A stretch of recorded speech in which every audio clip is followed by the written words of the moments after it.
humanity. We lose our sanity.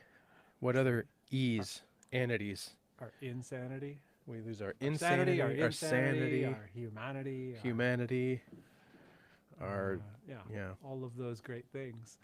Hello, development of a void. How are you? Good morning. I'm going to guess you are counter to us on the old globe, the old on Earth. the flat pancake.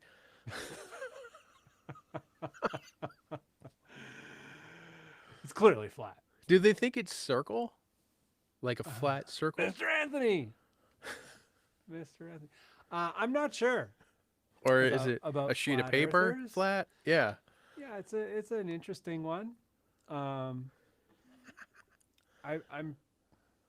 kind of stopped trying to understand where flat Earth Yeah. folks were coming from. This is officially the most effort I put into trying to think about it. So. Yeah, it's a very interesting phenomenon, for sure. Let me get my notes up. We're talking. By the way, we're just doing like a little pre-show chat here, gang. How are y'all? How's Big everybody? news in the bandless sphere of folks, and that is that our pal Anthony Nieto launched his channel this week. I don't know if you know this, Nick. Do you know this? No. I'm Do gonna we got links? Yeah, I'm gonna see if I can leverage our technology here.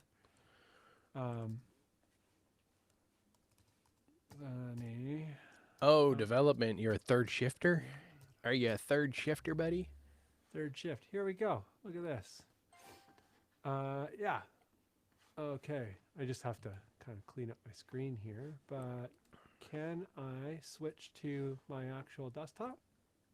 Share screen. That's not the one that I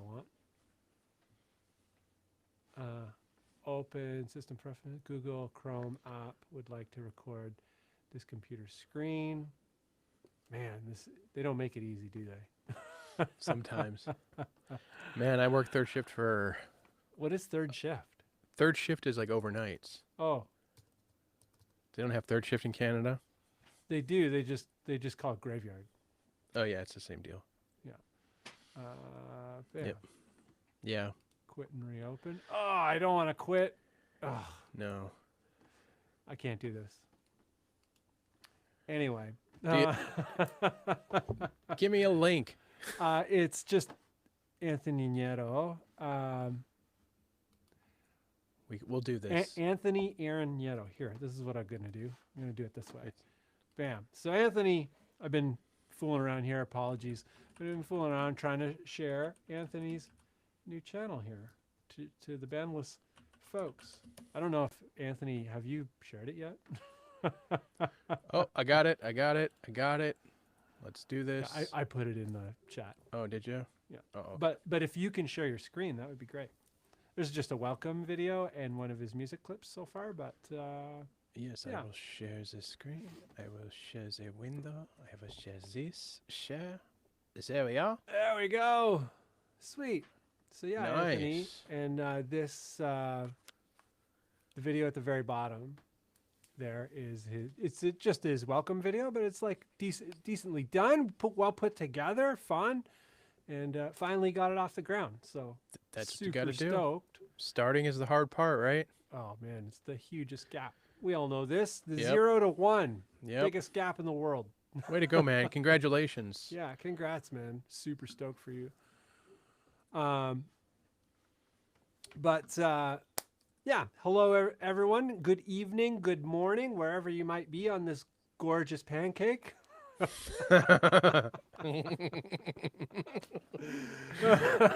it's a thing now. It's the thing now. We're never gonna let it go. No. Never gonna let you down. Never gonna give you. Oh, we got Rick rolled too. Ah.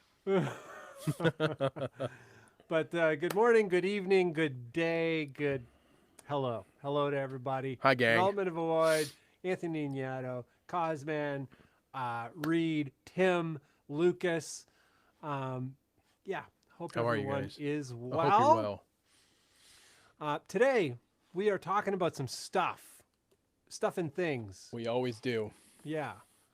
I had my notes open, but I closed it trying to open YouTube and, Yep. complicated lifestyle. But yeah, today we're talking about the 100% solo thing. What is actually involved. Some of you are going to know this is going to be kind of boring, maybe from the info delivery angle or experience delivery angle from this side, but it might be interesting or fun for you to sort of share kind of your experiences with it. And, we talk a lot about going solo and doing everything yourself and all that kind of malarkey. Yeah. But it's like, what is actually involved in 100% solo? And there's, if you're like, it's not for me, that's totally reasonable because 100% solo is kind of insane. I'm into it, but I just want to, I figured we'd take a moment to do an episode that puts it into perspective, talks about what's actually involved, what you're actually signing up for. Mm-hmm. And also some of the other things you can consider down the road or as you get into it to maybe leverage for help, or there's no reason why you can't use outside services. So what some of those services might be and what they might look like. In terms of being a solo music creator and doing it all yourself. So yeah, 100% solo, what's actually involved. And Nick, do you have your things up here? I do. Do you want to kind of, yeah, I'll go over it. I'll hit the topic. Give the synopsis of what we're going to get into here? Absolutely. So like Bunn was saying, 100% solo, what does it mean? For us, and most of us, it means music writing, recording, graphics, video, copywriting, web development, and PR. How do we approach this, especially the parts that we have no experience with, which in some cases, / most cases, / all cases at the beginning, you're not going to know a lot. Especially if you start like a guitar player, that might be the extent of your expertise. And then you're like, okay, so now I need to make a video, whole nother world. So yeah, a lot of these things you're going to walk into with limited knowledge. Yeah. And you need to expect that. Yeah. And prepare. And you don't have to do all of them. Some people get overwhelmed. It's like, oh, I have to do all this. You can just kind of pick what you want to do, what you want to learn first. Do things in a little bit. But Nick, I'm curious if maybe we could kick it off by you sort of sharing the lay of the land for yourself. Like, what does 100% solo look like for yourself? And there are some things that you use at outside services. You do have certain collaborations, so you can definitely get into those. But I think in the outset, just like what 100% solo, in terms of you, for the longest time, you were doing everything 100% by yourself. What does that look like? How much did you actually get to and bother yourself with? And what did you have to learn getting into it? So, very much like you, it's been mostly everything. I'm now at a point, not that when I say I'm now at a point, I'm in a place where time is, it's its own commodity, right? Yeah. So I delegate certain things to services or professionals. And what do I mean by that? You guys know that I use self-inflatable now, and before I got in touch with Artie, like I leaned on you heavily to help me with some of my graphics and art. Yeah, I did a lot of their graphics. So I already forget. You did like so fast. Most of it up until that's right. Yeah. And that was out of the realization that I, as much as I wanted to be good at certain elements of graphic design, I'm not. Right. Or I didn't have the commodity of time to get to the place where I was feeling good enough. You know what I mean? Can I kind of like question you a little bit on that? 100%.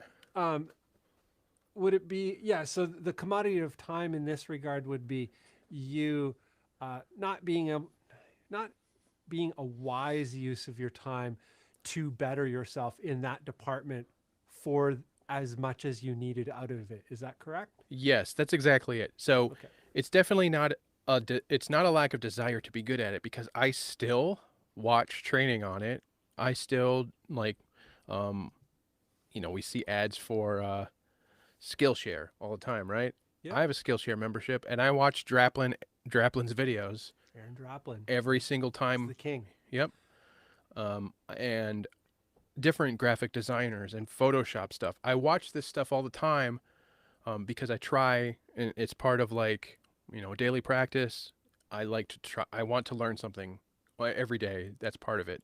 I figure I have anywhere from 15, 20, 30 minutes to an hour to learn. So I'll do that. But anyway, I'm still trying to learn, but in regards to doing all of this stuff, it was exactly that. It was, how much time do I need to put into it to get to a level where I feel great about it, versus it's taking away from the time I have to write. It's taking away the time I have to plan videos. It's taking away from the time to record videos, which without all those things, the graphics don't have anywhere, you know what I mean? They don't have a home.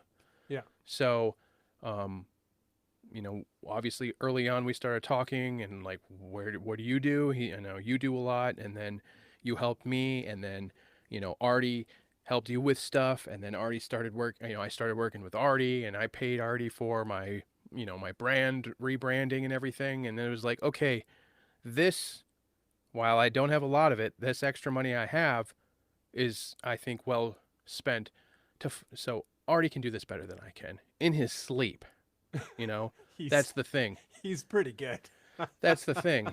And the same was for you, but I also, when I would ask you for help, there was a level of, I'm taking away, as much as you never admitted it, I'm still taking away time that you could be working on things, Well, I think that would be very true now. I think then I had, I used my time differently, and I wasn't trying to maximize every minute of every day. I was trying to still just enjoy my life. Yeah.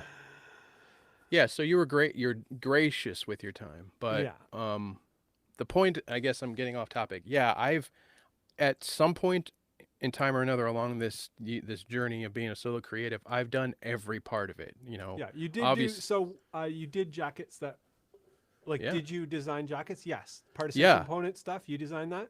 I did the partisan component stuff. So Yep. There you go. Totally like acceptable, not bad. Yeah, no, they're good. They're not like groundbreaking, unique design. Like, we both, like, you have your Pinterest board with an inspiration that's like amazing shit. It's not that kind of stuff, but it fit the product, it fit the project, and it looked good. But that took me a long time. Like, that took me a long time. Right. And which I think we're going to get into this part of the topic, but I think at the beginning, that's probably what you found yourself with, correct? Like time. What did you find yourself with the biggest surplus of? That was exactly it. Like, there was this, like... And when was the beginning of Nick Hill Solo? Like YouTube stuff? Going for it. Well, YouTube, but like YouTube for the purpose of kind of launching your music life, right? So they all kind of work part and parcel. Yeah, we'll get into this a little bit more, but I think, like, started taking mixing. This will do a little quick time frame. Started seriously taking mixing, recording, and producing seriously about 10 years ago. Okay, so it's been a minute.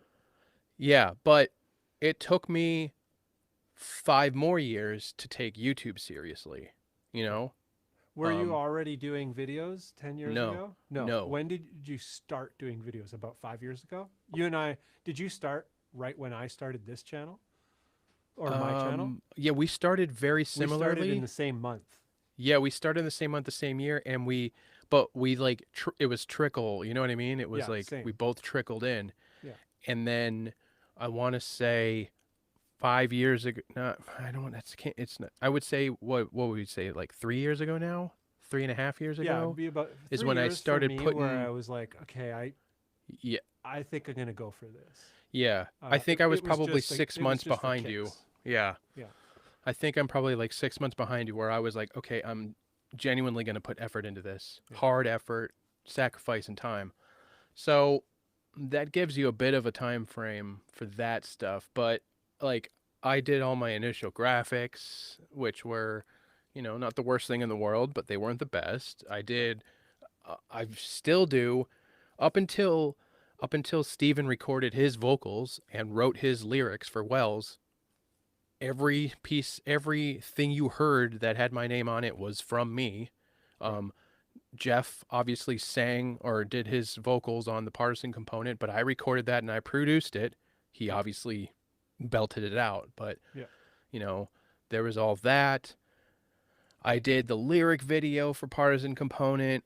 I've done everything at some point. It's only, like I said, recently that I started delegating to people that were better than me as far as the graphics go. And who knows what, at some point something else might get delegated to. I'm sure we're going to dive into that. But every single thing I've done, to varying degrees of success with varying levels of expertise. Right. So. And if so, It's okay. It's okay. I know. if you had to sort of summarize, wrap it up, what would you say being 100% solo means to the artist Nick Hill? Like, what does that look like with a nice little bow on the top of it? I don't know. I don't know how to answer. I don't know how to answer this. Does that mean you are in love with doing absolutely everything yourself? Does it mean that 100% solo means 100% music? Does it mean that you're interested in building a team around you, the writer? Ooh, that's such a good question, dude. That's what does it mean that's a set in terms of scaling? I think, and a lot of this is gonna, this will be interesting as we have some people like starting their at varying spots of the journey, in our little community. It'll be interesting to see what they think. But I think at the beginning, I want to do it. You know what I mean? Like, I wanted to have, it was like, this is my baby. This is my thing. Yeah. I wanted to touch, like, there's this real, I'm not trying to put a negative spin on it, but there's this like mentality of like, if you're not every percentage part of that thing, it's not yours. But as you get further in, it's like I'll use Artie and the Wells cover. It's like, I have a vision, an idea. I spoke to him, and I love his style, and that his style is part of it. You know what I mean? His style is part of my vision. So you're working with people that fit. Yeah. So it's still, Wells is still my thing, or now me and Steven's thing, Yeah. So I think it, and I'm excited to hear what you think. I think it kind of like changes. Like, yes, I would love to be able to crank stuff out like Artie does, and I would love to be able to be comfortable with my singing, to sing, or love to be an amazing lyricist to write these great lyrics and maybe even hand those off. Like, I would love to be able to do it all, but that's not a realistic outlook. And I think I'm going to be most successful with this focusing on writing music and making videos. And if I can get some talented people that have similar visions or ideas, or not, and it doesn't even have to be the same thing, but that mesh well, I think that will be a part of it, Right. So you're definitely moving forward. The idea of building a team around your thing is an inviting idea. Yeah, I don't know, and I'm having a hard time saying it, and it's not because it's only because, like I said before, it's like there's also this like thing, like, I want it to be 100% me, but yeah, I'm probably not going to be I super totally productive if I think that way. Yeah. What do you think? What do you have to say about this? I'm very much with you.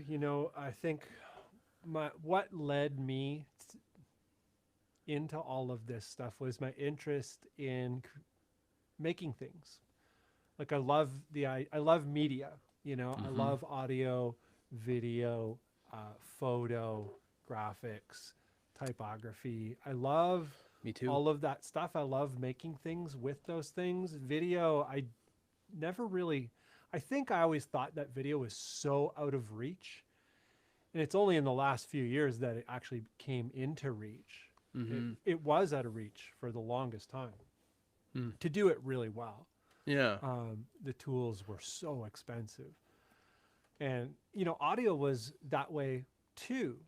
It sure was. It just happened a little bit earlier, that's all. Yeah. Yeah. But I was always interested in all of those things, and that's kind of what led me here. However, looking forward, I'm perfectly happy with or perfectly comfortable rather with the idea of being a solo music creator, like being the guy who writes and composes a bunch of music, but maybe works with some people that are a great fit to make it happen. Same thing with video. Yeah. I love writing and shooting and editing videos, and I would love to take that to like another level. Yeah. But that especially. So with the music thing, I could forever do that completely solo and it'll work fine. Mm-hmm. But with video, in order to scale it up and in order to kind of like really make it happen, I think it would need a couple people Yep. to really maximize what I'd like to do with that. So 100% solo for me, it doesn't mean doing everything yourself. However, I feel like you're only capable of putting together any kind of team, only capable of working with people in a great way if you understand what's involved in all of that stuff. So very similar to what you were talking about. Absolutely. You know, solo for me is writing, composing, recording, mixing, mastering, graphics, photo, video, copywriting, web development, marketing, communications. It can get over, like when we were like going through this outline and you see it written down, you're like, fuck, like that can intimidate somebody. I mean, it's still to this, obviously, you know, you and I have pretty deep heart to hearts when we're talking, we're going through stuff. It's like a lot of this stuff can still be intimidating and overwhelming for us, but it is a lot. And I think if you just like you're saying, if you have an idea of how, you know, the sausage is made for these things, it's why I still study, you know, like I said, Aaron Draplin, he's a very well-known graphic designer and typographist. Like, I study type, such a nerd thing to say, and and design, and I watch. I mean, yes, I have an unfair advantage because my job is video and cinematography, but I still study it all the time, you know, and I still study mixing all the time. Yeah. And we've talked about it would be so nice to have like somebody help us with the video part of it, because we know what we want, and that's when you can, like you just said it, you can partner with the right people to help you fulfill, you know, your vision. Yeah. Yeah. Yeah. There's only pluses to diving in and being okay with sucking at it, you know, and just figuring it out. That's huge. And I was never, I think that's something for myself. I'm curious for you. I'm curious in the comments how you guys feel about this, but I'm personally very comfortable with being pretty bad at something. I don't need to be really great at anything, actually. I just need to be going like kind of in line with the thing that interests me. And I know it will get better, but like I don't need to be dominant in any particular space. I'm not motivated that way. Some people are. That's fine. I'm not judging that thing at all. But it's fine. Like I'm fine with being crap at something and being crap at it for a while. Yeah. Yeah, I think we're a little bit older too, right? So Right. it's hard for us to go back 20 years and think about how we felt and thought at that time. But like, yes, for sure, I want to. Let me do that. Let me try that. Get my hands dirty. I want to do that. I know realistically, I'm probably going to suck at most things at the beginning, and I think that comes with some level of age or experience. Right. Um, but I also like uh, I look at the people that excel or the outliers who are doing things differently. What's the word you always use? Um, not the people who like shake up the system or Disruptors. disruptors. We study the disruptors. You and I. You really kind of got me into it. Like what? Because even if I'm gonna suck at something, I still want to aspire to be like that. Which Yeah. is also a level of not being realistic. But if you're gonna fucking try something, I don't know. I'll set my sail for that. You know what I mean? Yeah. Or I think if you're not worried about being acceptable in a space, I think you're more likely to disrupt because you're going to just kind of like go for it. Um, I watched a documentary last night about skateboarding. Skateboarding always comes back yeah. into this podcast, but Hmm. it was the Bones Brigade documentary. Was that your first time And watching it? yeah, I didn't And know that it it's was so out. sick, right? It's so good. But like a lot of those guys were big stars and had uh, changed changed everything forever. They were massively disruptive, but they also were very nerdy and at a certain point not very well liked. Yeah. Even though they were, very technical or whatever, Yep. um, they were kind of going to their own beat and they weren't worried about being liked initially, and it led to really interesting places. It led to incredible creativity and ultimately success. It's not that this path is going to guarantee success uh, by taking something on, being completely immersed in it, and being terrible at it. There's no guarantee in that it's going to work out and succeed. But I think it's Yeah. worth it. Um, you know, so just going down this list here of being 100% solo, writing, composing, recording, mixing, mastering. So that stuff I think is very accessible to most people, and I think you can comfortably just take that on and be terrible at it, but like in a comfortable way. It's not too bad. If Yeah. you're impatient, maybe that'll be more difficult for you, but I That's think that's yeah. pretty easy to take on. Yeah. Um, I think graphics is a bit of a weird one when it comes to, you're at the beginning, you're doing everything yourself, and you're like, oh, I need a cover for my CD or my CD. Does anybody make CDs? Yeah. I still say I need a that. cover for Bandcamp or Spotify or whatever. Yeah. Um, and you probably want it to be pretty good. Uh, but graphics are weird. Like, they can be unbelievably minimal and be amazing. They can be unbelievably like novice looking and be amazing. Yeah. It is a very It's weird thing. Yeah, I think it's got more to do with the how tuned into aesthetics the person making it is, and what you're paying attention to.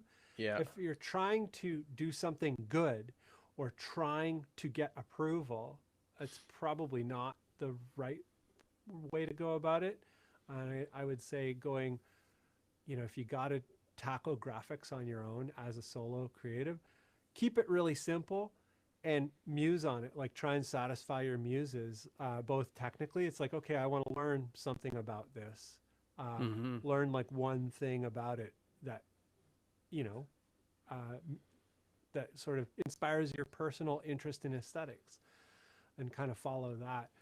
But I can see how graphics, if if you're doing the solo music thing, I could see how that could be frustrating because it's just an extra layer. It's an extra step. It's something that you have to do. You may not have a resource.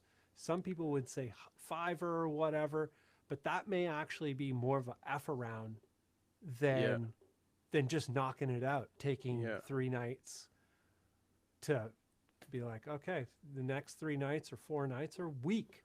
That's it. Yeah, that's I'm just that's going to it. do this. Dude, that's it. That's exactly it. And like, we talk about like this sense of time urgency that we both have, like yes and also no, but when I felt like I had a little bit more, that's exactly what I did with the partisan component. There's a couple of things that, like you said, that rang true with that.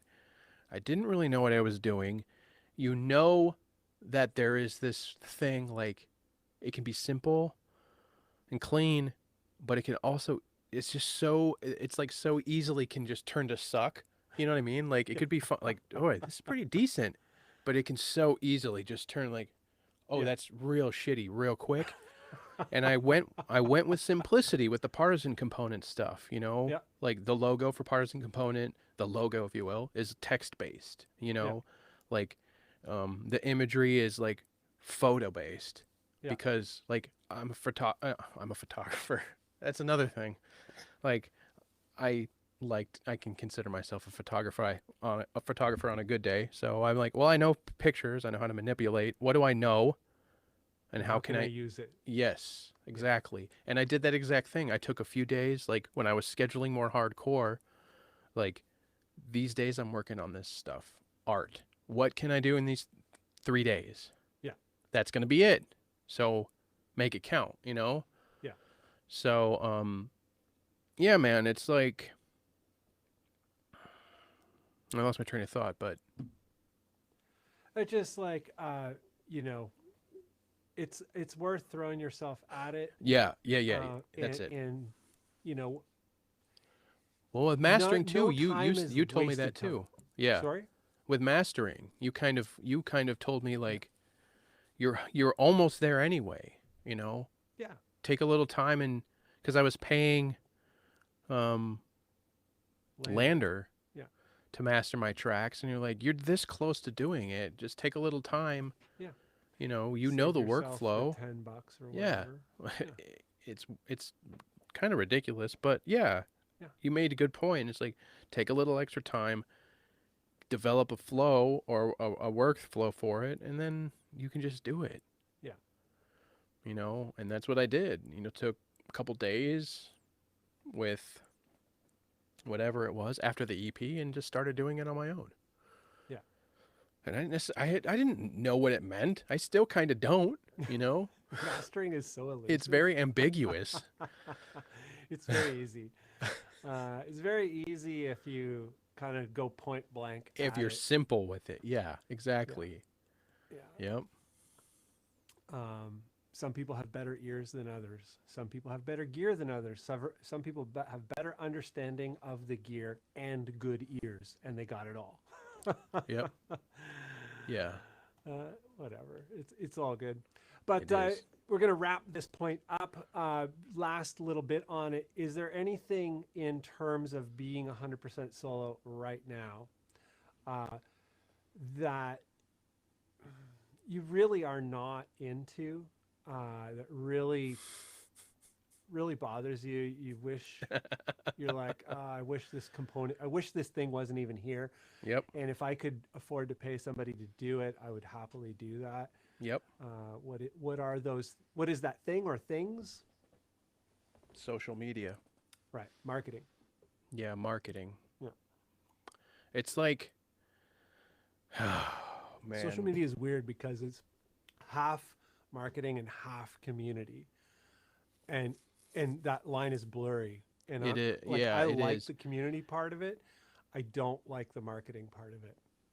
Yeah, and I know how I sound when I say that, because a lot of our community, I wouldn't have any sort of relationship without without Yeah. a level of social media. Yeah. I understand that, and I don't mean to belittle that, because the support from everybody here and on my channel and the people that I interact with, it means everything. It really does. But Yeah. but I'm, I'm sure being 40 has something to do with it, but also whatever. It's like, I don't sort of don't give a shit about everybody's best day on Instagram. You know what I mean? Like I Right. Yeah. want to really be doing something. But there's a level of like, well, I do need to sell myself, you know.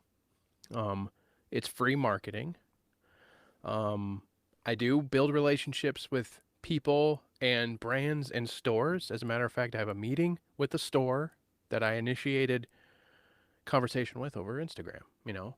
So yeah, So it's very it's real. not, yeah, it's very real. And I think that's probably, I think that's maybe why I'm so annoyed with it, is because I have my thoughts and views and opinions of it, but it does serve a In a purpose. certain area of it, I Yeah. think. Yeah, Yeah. you have it's a conflicting thing for you.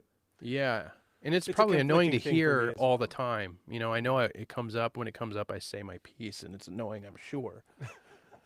But it's like, but I also do want to share what I'm doing, you know? It's like, but I know how people can think like you know, I got this fader port here and I got this rack with my helix in it. It's like I know how that can make people feel because I've been Yeah, in that position. it's not something you want to do, really. Yeah, like I don't Uh, want to like feel like I'm flexing, but I want people to see like what I'm doing, what I'm working with, but it's like I don't want to be flexing, but I want you to see what I'm doing, but yeah, you know, it's a weird yeah. thing. The flex is the thing I dislike the most, and it's a difficult. I find it a difficult thing to navigate. So much stuff seems like flexing to me, Clearly I do even too. though even though it's not my intention, and I'm Yeah. sure most of the things that I'm looking at, I can guarantee most of the things I'm looking at are not intended to be a flex, but they just like so much stuff seems like flexing, and I'm just like, oh, I hate the flexing. Yeah. It's like, And and I think maybe us talking about it is good. And I think yeah, that was something that we both talked about early on with, and I do it in my channels too. I kind of like, you know, I'm sarcastic and I make wisecracks about things that have been said in the comments or jokes people have made or this, that, or the other thing, or, you know, about people being sensitive of that, you know, I joke about it. I hit it head on, you know, I take the power away. yeah, Um, yeah, and I try to do that. And I think maybe us talking about it, like, I know I talk my shit, but I still post stuff on Instagram. You know, yeah. I talk my You shit, even and post on Twitter. hey, I actually put everything we talked about this. I I use know, I know, later, I know. and it Yeah. pushes it. I know Tony's like, you post to Facebook. It's like I don't use it. I get emails saying you have 382 like notifications on Facebook. Yeah, apologies if you guys are trying to get a hold of me on Facebook. Anyway, the point I'm trying to make is like I do have my thoughts and opinions and it's annoyance to me, but I still do it because I know it can serve a purpose. And I do like taking pictures, you Yeah, know, yeah. and I do like being artsy with it. So I try to scratch that itch and balance that. And like you said, you know, I also try and share people like I like behind the scenes. I like to see what's going on. Yeah, I think I people do like that too. stuff a lot. So I try and show that without being flexy, if that's a word. I know Um, it's so tricky to navigate. yeah, so I can see the hypocrisy with what I say versus what I'm doing. I recognize it. But yeah, if somebody could take that off my plate, and as I'm saying it though, I don't know because I love taking the pictures. I love Right. photography. I love taking pictures. It's I something. think in that regard, if you built it up where you could have a team or a team member who kind of takes care takes care of the work of it, but Yeah. you can art direct it. Yeah. You know, you're the creative director of the marketing or Mm-hmm. of the social media content, Yeah. and then you have people who can work on it. I'm very similar that way, especially now. All the things that I'm doing, I'm hyper focused on just like the small. You know, I have YouTube members and Patreon, so I'm trying to focus on just being there, Mm-hmm. as well as YouTube and Bandcamp. And of course, there's all the big Spotify's and all that kind of stuff. Yeah. I don't focus too much on that stuff right now, but yeah, I'm keeping it small at the moment. and just trying to kind of get ahead of myself, and then we'll see what happens with the other stuff. But very much like yourself, from a different perspective, but similar situation, the social media and the marketing, I'm finding difficult to kind of get to if I want to make great videos, or what I would consider a great video, which I can't even make those. I don't have enough time or resources to make those. So to make the best videos I can, and to make the best music I can, which is the priority. The reason I make the videos is because I make music. We both have this sort of issue. Yep. And I'm like, there's not a lot of time left to participate in social media in any kind of significant way. And I've done all kinds of experiments. And I think at the end of the day, I just kind of need at least one other person to work with in some capacity. So. Yeah. It's just a shame we live so far away from each other. Yeah. It'd be interesting to kind of tackle everything as a team, like both channels and everything. Yeah, I really think it could be done. You know? Yeah, I do. Yeah. But I'm curious, like what kinds of efficiencies would be gained, what kind of bottlenecks might be introduced in something like that. yeah. We're going to go to the comments. I want to say off the top, is there anything else you'd like to add to that point? No, I think that's a good good jumping off point, if you will, or chunk for We were sure. pretty deep on that one. Yeah, we did for sure. Yeah. There's some good comments, so yeah. Great comments. A few more hellos. Mike Hoover, Synth Chris. Who else did I see in there? And in terms of arrivals since we last... Lucas, did we say hi to Lucas? Lucas, I said hello, Okay. Lucas, but you did Got not. it. I did not. Lucas, what's up, man? What's up, Lucas? Sean just popped in. I think he said that. Yeah. But yeah, Sean, Mr. Sean Yep. Heath. Sean Heath has been on fire with the videos. He's been making some pretty fun videos. Yeah. So, comments. Do you have your eye on a specific comment? Yeah. Okay. Where'd it go? Cosman just dropped a good one, which probably will lead into a bit of a discussion. But he said, so should your goal to be create your, I think he means brand, because he said brand below. So should your goal be to create your brand? And that's a buzzword, right? Your brand is a buzzword, but there's some truth to it, you know? You're a great case point about when it comes to that. Like, you have a brand, you know, the Bunn Okay. is your brand. Right. Yeah, it's interesting. I guess I kind of thought about that a little bit. I know it's kind of a dirty word for a creative person, you know? No, I don't think so. I think people who are really bent out of shape with those kinds of issues, those kinds of things, they have other things going on in their head that other kinds of demons, and I don't know.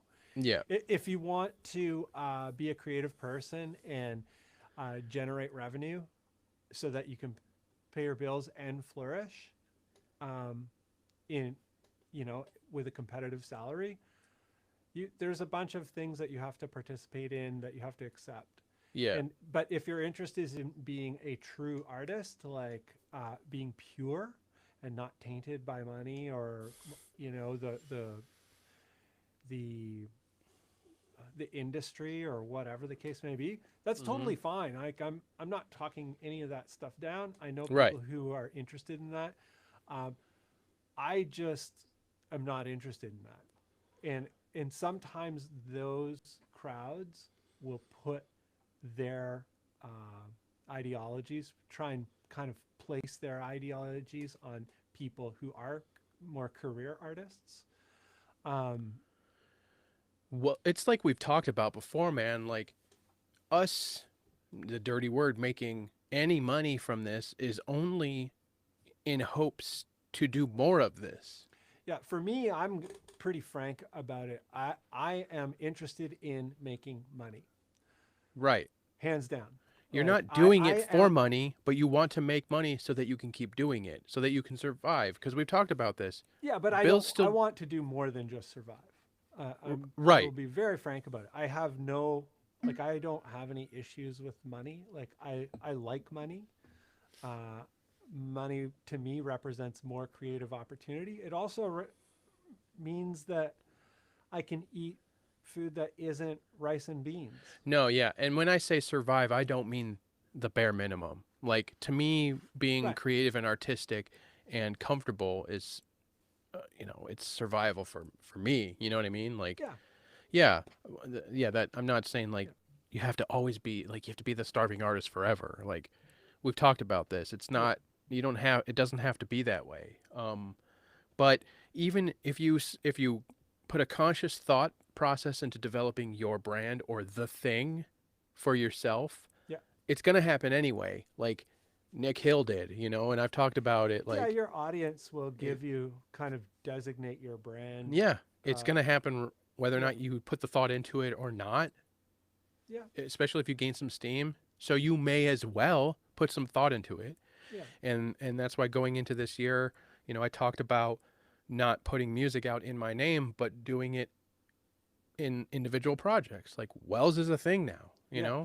and It's great. It gives you more flexibility in terms of what you can put your creative energy into. mm-hmm, You won't feel as stuck. Um, and in terms of the commerce of being an artist, it offers more opportunity for commerce. yeah, For more, uh, exactly. more saleable goods and more revenue opportunity. And yeah, that's a reality. Like, you gotta make money. Yeah, exactly. But yeah, the brand, going back to the brand thing, the brand, yes, it's a dirty word with some people, but the people that it's a dirty word for, I don't think this channel or anything that we talk about is really for those people. Maybe some, but yeah, I think everything we talk about here is about movement, making movement. Even if you're a weekend warrior, so to speak, and you're like, I'm going to keep my job. I'm not looking to replace my job, but I would like to do this in a sustainable way where it pays for itself and whatever. Or I'd just like to really knock out a lot of jams. Like, Yeah, I really want to be creative, but I want to keep my day job or whatever. yeah, That's sort of the range of folks that yeah. we And all of that's that are fine. hanging Yeah, here. Yeah, yeah. that's There's totally like fine. levels of it, and I mean, I love my job. I Yeah, love the people I work for. I love what I do. But that being said, I love music to the degree that I would of course, in a perfect world, prefer it to be the thing that's paying yeah, for everything. yeah. And the likelihood of the music itself generating enough revenue It's not for realistic. you to survive is, it's not impossible, but it's not likely. And there has to be, we see this with all music people who are l- living an okay life. Hmm. They have all diversified what they're involved in. Ola Englund has a guitar company. Misha Mansour has a million companies. Yeah, and that's what I Um, mean when I say like the music won't pay for it. Like you can't put your it's a tried and true saying, right? You can't put all your eggs in one basket, especially now, especially with music. I'm not going to make enough. Bunn, you're not going to make enough off of your DistroKid earnings from Spotify and no, iTunes. unless if I for You some reason have a had hit. multiple hits, Yep. and when I'm saying hits, I'm saying like 5 to 10 million plays Right. per tune over a catalog of, let's say, 10 tunes. Correct. Then I would be able to kind of live off of those earnings for a bit. It takes Yeah. about that much to make some okay money. That's Just sort of like a okay. lottery hypothetical, though. You know what I mean? Yeah. Especially for us, Yeah. and we're pretty niche, Yeah. just being metal to begin with, Yeah. and most of our It's stuff's possible. instrumental. Yeah. Yeah, of course it It is is. possible, but But unlikely. but that's where, merch comes into play. That's where digital goods come into play. Yeah. That's where all this stuff comes into play to help, And that's where you know, branding branding. Yep. really kind of helps to kind of, Have an um, umbrella to encompass it all. well, it branding a brand, so to speak, is kind of like your signifier.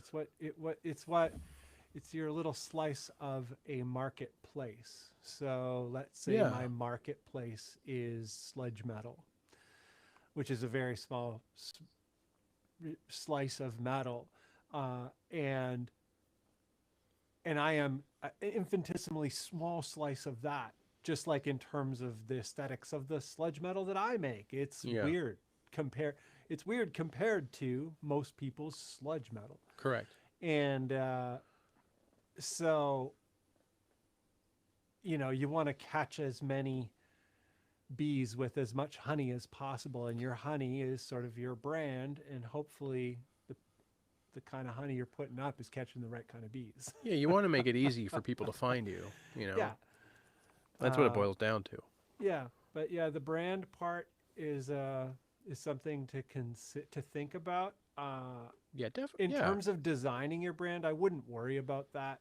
Like, I don't worry. I don't think about, like, who am I as the that's yeah, brand. exact. Yeah, yeah. I think that's a good point. Uh, Like, I think it's something to be aware of. Like, as things have gone along, hmm I have realized certain things about the stuff surrounding what I'm doing that maybe tie into the brand of the band, like yeah, the whole stoked thing, and just you know yeah, just being stoked, and like kind of artsier aesthetics that are yes, not no, for sure. typically metal. It's sort of that Yeah, contrasting that metal thing. and that's not always. Yeah, like you said, um, think about or consider the idea of a brand, but you don't need to solidify it at a Yeah, I particular think it just comes time. together. It Pay attention happens. Yeah, to that's yeah, it. Yep. pay attention to what is tying it all together. I think it happens on its own. The more you do, the key is doing. Just do as much as you can surrounding the thing you love to do. So if you have one Shit. musical project, go crazy with that one musical project and kind of go out into the world however you are going to do that. And the more that you do that, the more all of these things will kind of come together. The brand of it will come together. And it is, like we say, a good idea to pay attention to what are those things that are making up the brand, but I think it will happen on its own. Mm-hmm. Um, and yes, your aesthetics and your logo and all that kind of stuff, they play into it, but your logo is not your brand, Correct. you know. Uh, but your all of the feels and the vibes and all of that stuff, the whole thing, the lifestyle of the individual, the Yeah, way it's that they dress, the like personality. everything, they all Yeah. play into it. Yeah. But I think trying to choose it on the outset, that's kind of weird. And I think maybe that's where people catch flack on it. Like there's Well, that Tramp Stamp band that's getting a lot of flack right now as being like sort of an industry created fake band, and oh, really? because they have all of these things that seemingly are manufactured. They already exist. It's a hot topic right now. Oh, Not a topic we need to get into, but I am completely ignorant to whatever it is. yeah. But Mr. Synth Chris says he did a lot of art as far back as he can remember up through high school, and he's completely lost when it comes to graphic design. And this Same is a boat, common man. thing. Yeah. And my suggestion is don't worry about it. Just put something together, and if you like to do it, then do it more.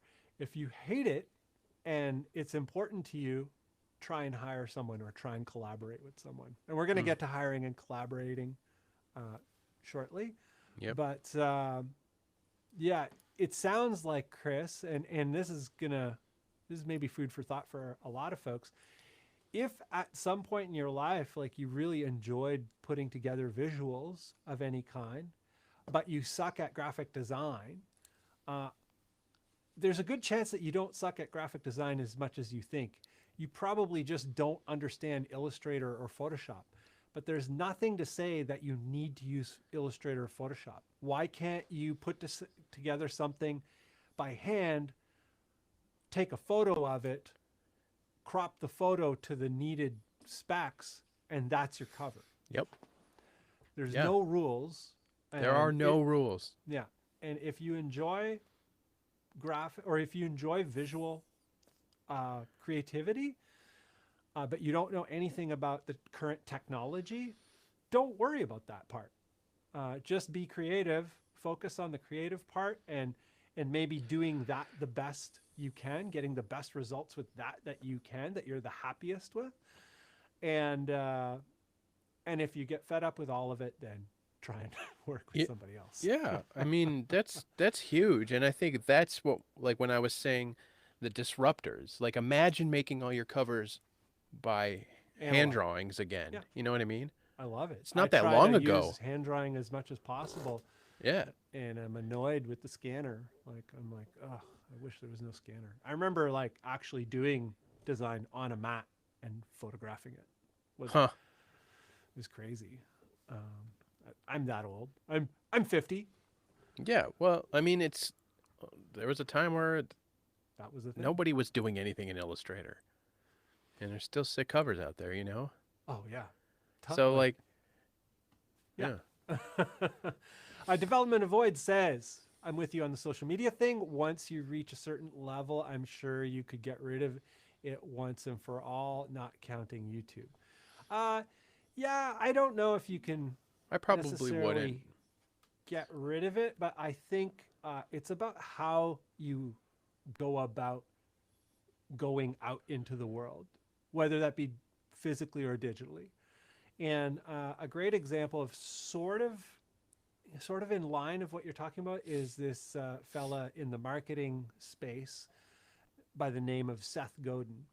Oh, yeah. And Seth Godin is a great thinker, a great, specifically on the topic of marketing and whatnot, but he does not have social media. I think he has a Facebook account in the last couple of years so that they could do Facebook Live for his podcast. But previous to that, no social media accounts, no Twitter, no whatever. But he has always done email. He has always done a blog. And he's rampant in terms of sharing. The amount that he shares, he's also written books. Yeah. Right. You know, he's written a lot of books. So social media, I think you need some vehicle. Yeah. To go out into the world and say, hello, world. I would like to share with you. And I'm also looking for my people. And let's be a little reflective, that's really too. what we're looking for. Like, something I try and be a proponent of is self-reflection. I'm sure, I'm not sure, I know that a lot of my, I mean, you hit it on the head when I brought it up. Like, a lot of it is my own personal beef with it. You know what I mean? Like, my approach has a negative spin on it because I have negative feelings about it. Yours, and you have negative feelings about specific things. Yes, and I let it. Not everything you do even touches on exactly those things that you have. Exactly. Yeah. Like you aren't. We can be on the same page with it, but you have a more of a positive. Like, well, this is what it's good for, and this is what I use it for. Where I let it's like I let my shit apple ruin the whole bushel. So I know that's part of it. I like I said, there's hypocrisy in a lot of my reservations with it because I know the good that can come of it. I would just, in the grand scheme, it goes beyond being Nick, a musician and a YouTube creator. It goes beyond that. My disdain for it. It's like, in the grand scheme of the world, I would trade the free fucking advertisement for having it never been invented. You know what I mean? Yeah. That's it. That's what it is. And that's it. That's all it is. Yeah. The fact of the matter is, I still use it. I'm still probably going to use it. Yeah. To varying well, degrees. Social media is not a perfect thing. It's very new. It's very, very new. Super new. We tend to think of it as like it, there's a generation that is coming up now where it's been their whole lives, but it's very new in terms of the history of humanity. And to be quite frank, this version of human history is also incredibly new. Yep. Yeah. Talking So to we're each gonna other have growing through pains. computers. Yeah. Yeah. So there's a lot of stuff to figure out. It's not every version of everything right now is not a perfect one, and it probably never will be. Yeah, we'll see. Yeah. I know we need to move on to the next topic, but this is an interesting question.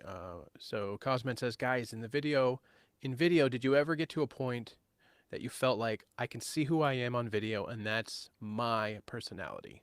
Yeah, 100%. Yeah.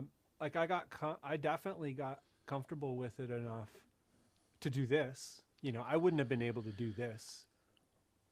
Yeah. 2 years ago. That's about what I was going to say. I still go back and watch old Bunn videos. Because you have an aesthetic that, in a lot of my videos, I'm like, man, how am I going to do this? I know. Let me go watch Bunn. Like, and use your videos as like inspiration. So I go back and watch videos, and I can even see it from like 2 years ago. Like, it's just something all of a sudden clicks, and you're like, okay, fuck it, and you're going to be you. I think that's the thing that happens. I think we did an episode on, I can't remember what it was about, but we touched on this whole idea of exposure. Exposure being sort of the cure for a lot of the nerves that come along with putting yourself out there. So the more that you put yourself out there in ways that are creatively interesting to you, the more it'll just kind of work to sort of soften the edge of what feels uncomfortable about it. And in terms of putting yourself out there, like just kind of start eking little bits of yourself. Like Cosman, you used to put out videos of you talking on video, and now you're very kind of uncomfortable with that. No, there's no problem about that. It's whatever. It's just an interesting dynamic. You should or you shouldn't. Yeah, I know it's an exploration of something. Yeah. Yeah. I know that you've done it, and perhaps you put too much of yourself out there, and perhaps I'm just spitballing here, but perhaps you see the benefit of being out there for some reason, and you'd like to do it, but you're kind of bent about like the way that it was for whatever your past experiences was. Maybe just like little bits, like more and more exposure, to sort of try and find that comfort in it. Because what Nick was just saying, it's like at some point it just goes away. It's also exhausting to worry about it, right? Yeah. Like it's exhausting. And and Cosman has a follow-up saying, I guess I'm asking, is it acting on video, just being yourself, or developing a video persona? It would seem like marketing-wise it pays to inflate yourself. I would say, for me personally, the videos that people seem to have the most genuine response to, I almost forget that I'm talking to a camera. Like it's probably the most me. I don't fake me ever. Right. If anything, you can tell when I'm being reserved in a video. You know what I mean? Yeah. Like when I'm trying to like be too polished, if I'm trying to be too meticulous. What I think, if I'm trying to be too YouTuber, you can tell that. Believe it or not, I do plan and bullet point my videos. I know when you watch them, it doesn't always seem that way because I am also like a loosey-goosey dude, and I'm like just letting it flow to some degree. When I do that, like you guys are just seeing mostly just all me. I have to probably bring it back because I can like I said, I have to Kind of get a little dry sometimes, like yeah, dry humor. It's like too dry. Yeah, too too dry. dry, It's too like sarcastic, and inside while I jokes don't give a shit, I don't want to alienate people just because I'm for gonna no be so reason. Yeah, uniquely Nick. Like, come on, man. Like, find the line. I'm still being me. yeah. You can tell. I've been lately poking fun at like the whole idea that we have to preface everything. Like, this is just my opinion. I have a thoughts and opinions on these things, and this is how I do it. And I'm not saying this is the right way or that Yeah. the way you're doing it's I've the wrong way. found that a great way to approach that kind of thing is to, instead of, you know, what Instead is of it? doing it the Doing way the you're doing disclaimer, it. instead of a disclaimer for, your opinion, Yeah. is to encourage people to have their own. You know, I think a lot of folks feel like they're kind of being yelled at through the internet. And I think Maybe. that's where some of that comes from, Mm-hmm. where they react negatively to things. It's like, no, like, please, like, have your own opinions about these things. Please have your preferences. Preferences are important. They're what make you uniquely you. Absolutely. No, absolutely. You're totally right. Yeah. And it's But invite 99. people to that, as Yeah. opposed to disclaim away. It's when I do that, it's tongue in cheek. You know what I mean? Like, Cheeky. I like poking. I like poking at what we are. We're YouTubers. We're YouTubers and shit like that. It's YouTubers, like man. to a YouTuber, and there's like the comment section, and it's like, people will post so matter of fact comments, and I'm just like, imagine if I said that in a video, how much, you know what I mean? It's just, but I poke fun of it. I poke fun at it because it's a silly thing. The whole thing is silly if you think about it. Yeah. So I tongue in cheek it. I tongue in cheek it. Yep.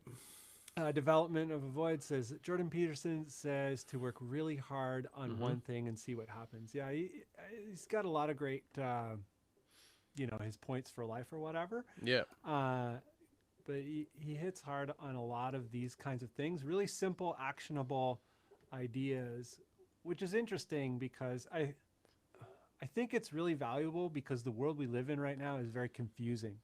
There's so many directions that you can go, right? Yeah. So, yeah, and I highly recommend that. Yeah, there's a million things to concern yourself with being a solo creative. But just pick the one thing that you need to concern yourself with today. And don't worry about the 20 other things until the next thing needs your attention. And just do them in that order as they are needed. And you're good. It's like, before you hit go live, like we were talking about circle of influence and like you can only control what you can literally control. And if you worry about things beyond that, it's a waste of energy. Yeah. So just worry about, like Bunn's saying, like just focus on the things you need to focus on. And there's an old saying, cross that bridge when you get to it, cross this bridge when you get to it. Don't worry about what if one day when I do a 12-inch vinyl and somebody gets it ruined in the mail and then I have to refund them. I better not even do vinyl. I don't want to write this song because at some point it'll end up on vinyl and somebody will get their record broken. Forget it. Like that's an insane scenario. People, and we all do that, right? People think about that stuff. We build these scenarios. Like a couple things have come up in my personal life with my wife where she's like building these scenarios, and I try to like tell her like, okay, honey, like this is what you're doing. This is what you just explained to me. None of that's happened. Yeah, that's like, like potentially I'm like, 5 years from now. Yeah, you're building a thing. You're building a thing, and you're worried about it now. Yeah. And sometimes we need that. We need that person in our corner to like say like, hey, yo. I was once guilty of this type of thinking. What? Sure. Yeah. I don't know. Something happened though where I just became very pragmatic about that sort of stuff. Yeah, and I think it probably happens around the time where you're just like, Tim asked this question, and I know we got to get to the next point, but you guys are asking good questions, and I think they're important. That's why I keep throwing them up there. Tim says, how do you get over the fear of posting your first videos? You just post them. You just No one's post gonna and watch 'em ghost, anyway. baby. Like, okay, so, and I think we've talked about that too. Like, your first first few videos, don't worry about, Yeah, my the first. numbers. Yeah, Don't worry about the likes. Don't worry about it. one thing that's cool, Tim Wheeler, something to think about for most of the folks that we hang out with in the Bandless world and in our sort of joined universes here. Something that's interesting is the people who are going to watch your video, the people who are going to listen to your song, are going to most likely be a handful of people from these worlds. So they're people that you have like a positive rapport with, and people that are going to be actively engaged in what you're doing. And it's going to be more meaningful to those people. Like you actually, by kind of all of us sort of knowing each other, a few of these people are going to be your initial sort of viewership, your initial listeners. And you couldn't have better first viewers, better first listeners. And even if, you know, it's not for them, you're still going to get like there's people who it's not going to be for them, you know, that video or that song or whatever. But you're never in that group of, or this group of people, you're never going to get better listeners that even if it's not for them, they will most likely still actively listen to it and give it like a high respect listen or a high respect view or whatever. And this is something I had zero. I didn't have any connections when I launched any of my solo Bunn anything. I started with music and videos came later, but it took Yep. 3 years before anybody really watched any videos beyond like, I had like 23 views for 3 years, you know, 20 views, 15 views, I mean, which is fine. I'm Yeah. not saying that, I'm not talking that down. That was my channel for a long time. And if I recently had a video that did very poorly and I was like, oh, feels like the old days. dude, it's funny. So, again, I don't want to tangent from the purpose of the pod, but Yeah. I'm gonna give a little perspective here. Yeah. And I'm gonna show some harsh realities here. Let's look at Nick's first video 6 years ago, 246 views. It's In my 6 years. first Yeah. first video. Yeah. I'm playing a song. I am dressed like a dipshit, Right. and it's in my cramped little apartment. I didn't speak in a video until this. Yeah, you can see my Yeah, I can mouse. see it. Okay. Yeah. I didn't speak until this video right here. So that's 4 videos in. Yeah. This is my I first. didn't speak for 5 years. This is my first relatively. Yeah. So look at this. My first relatively decent video has 2.7K views, but this 5 years ago. So in the course of 5 years, it has 2.7K views. And this is the first one I did like a tutorial on. Mhm. You know what I mean? So, and then I look at it, I've tried I tried different formats. I have a little vlog here that I did that gets basically no views. Yeah. So, But the that's point- the beautiful thing about that exact detail right there is the beautiful thing about the launch of a channel is Mhm. the ability to try a bunch of things because there isn't a big viewership. If it's a music-based channel, like how are you going to kind of, you know, what's the vehicle for the music? Or if it's a video like info tech-based channel, like gear-based channel, what is the vehicle for the tech? Like what is your angle of approach? If you want to do a vlog type thing, like what is that? You know, I've even in the last 3 years my channel is still technically small in the world of YouTube. Yep. And I'm still experimenting with like, what is it that I want to do with my channel overall? And I'm doing that also in my music. Yeah. You know, I recently got into the whole basics thing and all fired up about that. It's great to be curious, and the best time in any project to be curious is at the beginning. No, You know, we looked for at sure. looking at Nick's channel. There's like what, three formats within the first 20 videos, or Yep. 4 formats within the first 20 videos, which Yeah. is the perfect time to do all of that. Exactly. That was the point I was trying to make is you got to not worry about the first 10, 20 videos. Basically, realistically, we kind of shouldn't be worrying about them now And- yeah. because I'm going to show you, I'm going to bring something up again real quick, just because I'm trying to drive this point home. I hope you can appreciate that. Like, because I just look at how these last couple videos have done. I know some of you guys are like, dude, 300 views, that's great. 396 views, 400 views, 500 views, 400 views. Like, Yeah. I still have videos that really don't do anything. And And the videos that I don't really have a total interest in doing, like some of them will do great. So I don't care though. You know what I mean? Like I care, of course, yeah, but I don't like worry about it. Yeah, you want it all to work. We all want it all to work, but Yeah. the only way it's going to work is by making things and Yep. making things and trying things and connecting with people and getting better at everything that you're doing. A lot of times the getting better part that counts the most is the comfort of the individual, becoming an elegant speaker and getting in touch with your thoughtfulness in terms of when you're engaging with another person in any kind of conversational medium, Mm-hmm. and being able to kind of go back and forth and all that kind of stuff. Those things seem to matter the most. Yeah. Yeah, I don't know.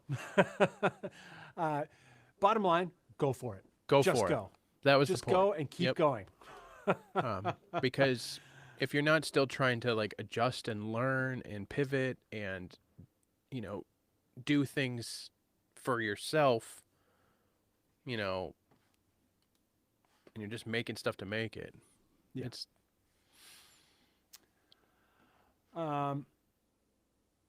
And something I forgot before we go into point 2, but this is going to segue us into point 2. Yeah.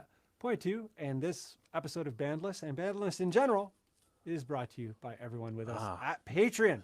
the boys. Yes. 13 Flaws, Development of Void, Cosman, Renato, Ben Drakeford, Tanner, RoughRiffs, Borglum, Baritone Cult, Barry Prosser, Kevin O'Brien, and Anthony Nieto. Thank you guys. These guys are champs. Thank you very much. And with that, we're going into point number 2. Today's topic is 100% solo. Going at this whole music and creative thing. It seems that going for it these days has a lot to do also with video. We talk a lot about the video component, the YouTube component. That is currently seems to be part of it. TikTok seems to be a thing these days. All of that. I don't participate there, but it's very good for some people. It is. Depends who you are. Yep. But it's video. So Right. we do talk about video stuff as well. Mm-hmm. Anyhow, so 100% solo. You're going for it. Especially this past year and a bit, solo has been the way to go for a lot of people. Collaborations also, but even collaborations are kind of like 2 solo creators coming together for a moment or for Right. an ongoing sort of collaborative endeavor. 100% solo. Second point, which is collabs and hiring help. So we're talking about this, going into this collab thing. I thought that's point 3. Oh, it's point 3. Sorry. Oh, Is that right. what we're on? Are we on point 3? Are we on point What 2? if you know little Okay. or even nothing? Right. Yes. And this kind of came up in the comments. And Yeah, we're gonna get a little overlap here, but yeah, I'm gonna kind of kick it off real quick here. mm-hmm. I remember very clearly knowing nothing. I remember that like super clear. I remember being a very, very self-conscious, incredibly self-conscious person who I thought that I was not capable of learning anything or knowing anything. I had a lot of, Growing pains. I had some issues. I had some layers of issues that most people don't have. So I had some other stuff going on. I am on the autistic spectrum. Just, we'll just put it in that little jar for now.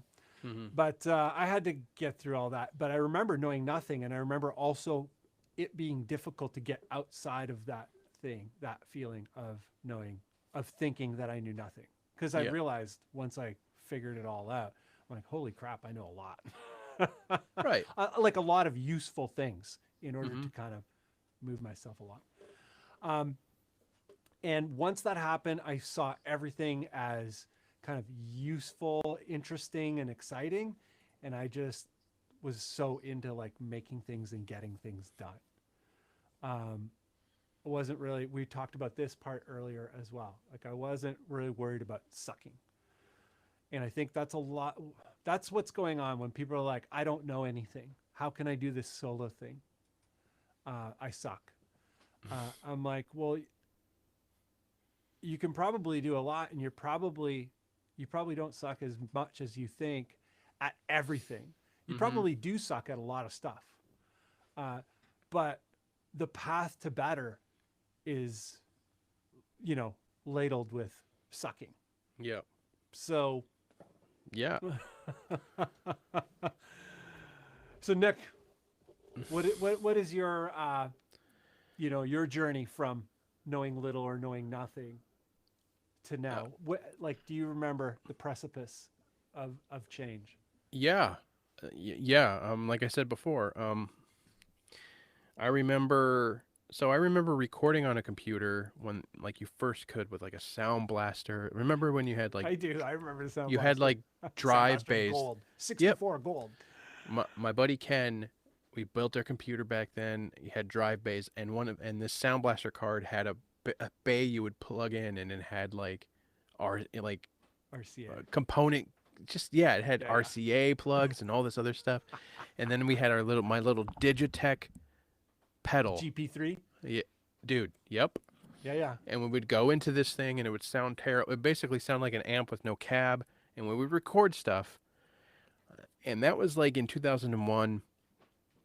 And we didn't know what we were doing, But I didn't take any of that mixing seriously until about 10 years ago, like I said. Yeah. I went through spells of obviously playing guitar more and less.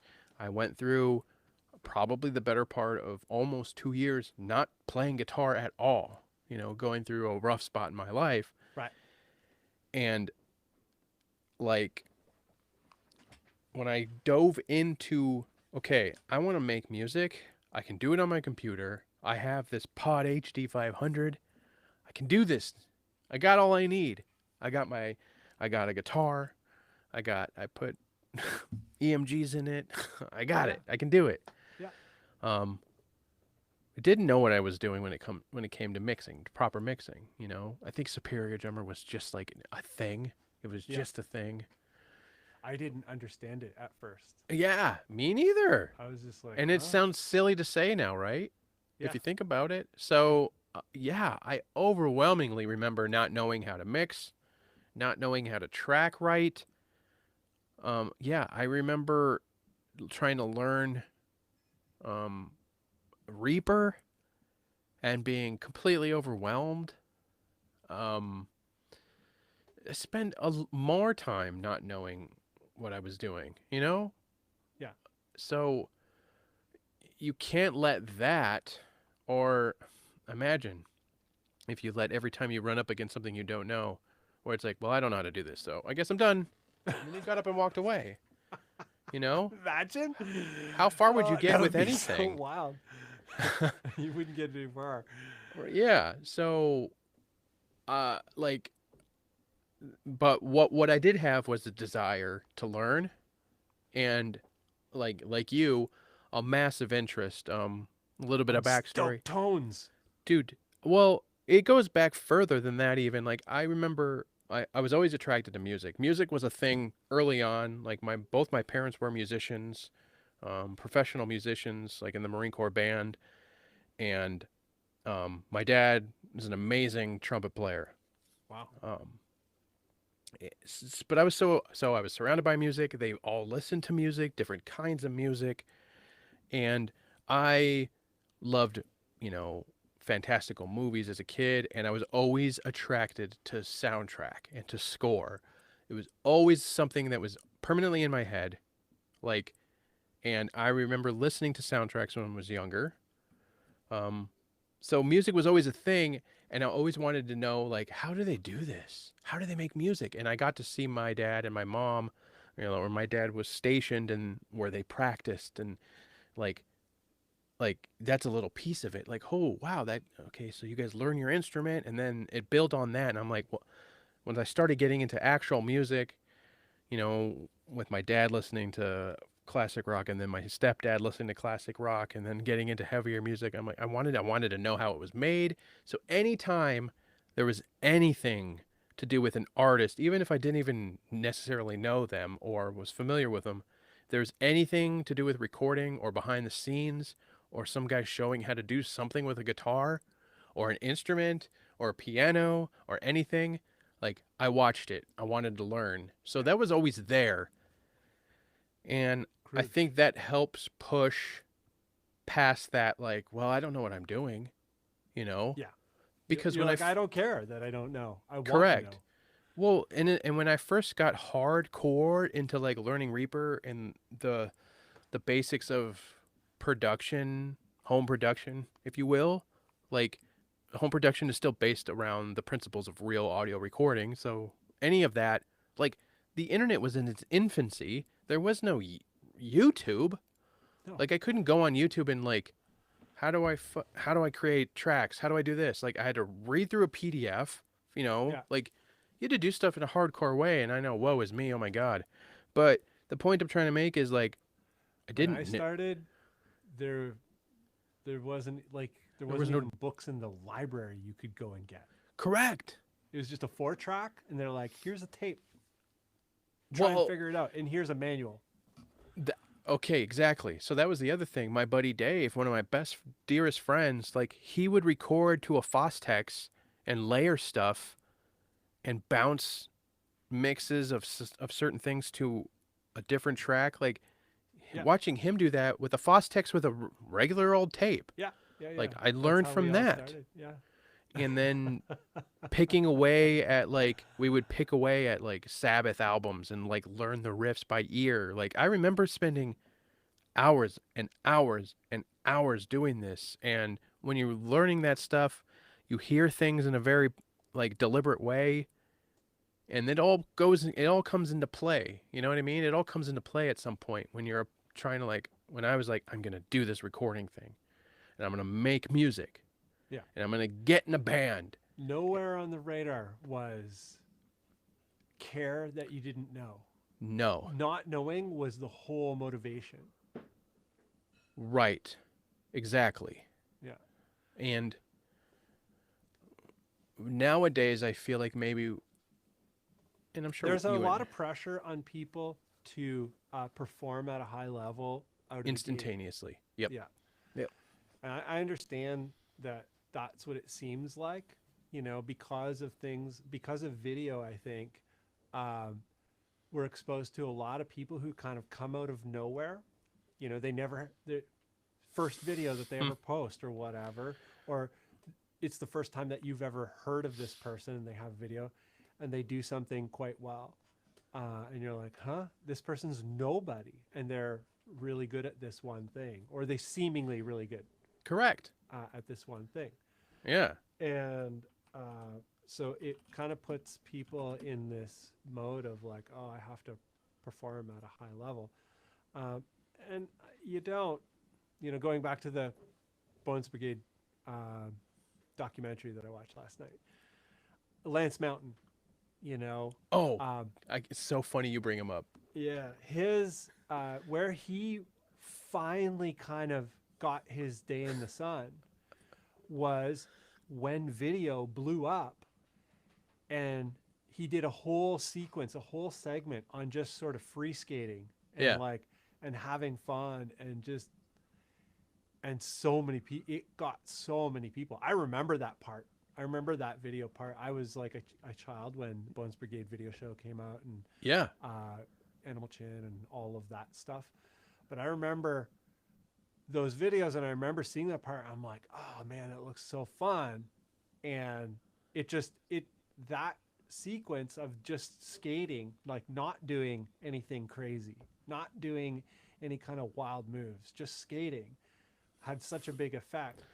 And so the reason I bring it up is maybe if you're worried about performing at a really high level or being the best in something or not being a shredder or whatever, if you're worried about something like that in terms of being 100%, going 100% solo today, you're like, oh, only shredders do that. Only people who are amazing do that. I think you'd be surprised what people appreciate. There's a whole bunch of people who never want to hear a shredder, you know? I appreciate the technique of shredders of course, in a significant manner or to a significant amount. But I don't want to listen to it as just like listening at all, ever. I don't put solos in my music, you know, it's just not for me. Right. So I'm just using myself as an example. I'm not saying what I like or dislike has any value or merit to anybody else. Mm-hmm. But I can speak for myself. I'm one, you know? Yep. So if you think that you need to shred or you need to perform at some kind of XYZ level in order to kind of go forward as a creative person now and put yourself out there, I think there's a lot of people who are going to appreciate something more casual if that's what you have to offer or if that's what you're interested in. Yeah. So having to know everything and having to perform at the highest level and do everything right, I don't know if you have to. I'm going to say flat out, you don't have to. Correct. You don't. You just have to have the realistic outlook that you're going to come across. I mean, dude, we spend most of our lives not knowing this, that, or the other thing, right? Yeah. Yeah. So be okay with it. And when you come across something that you need to dive into it. Like you don't know what you don't know. Yeah. Also. Well, yeah, going back to that thing you were talking about with family members kind of being a little bit too worried about things that are a lot further out, like scenarios that have not come to pass, that probably won't come to pass, but they may come to pass in 5 years, and they're all bent out of shape today about it. Mm-hmm. I think that's a great way to kind of look at all of this stuff. Mm-hmm. Going 100% solo is kind of scary because there's a lot of unknowns, and the unknowns can turn into what ifs, and the what ifs can be paralyzing, but kind of just, you know, try and always reel it back and just have fun recording your riff. If you're going to do it on a 4-track, do it on a 4-track. Yep. However you're going to do it, you know, there's a lot of room these days to do things in cool, casual ways. I brought up with you, Nick, a little while ago. I never really shared it with you. I forgot, actually.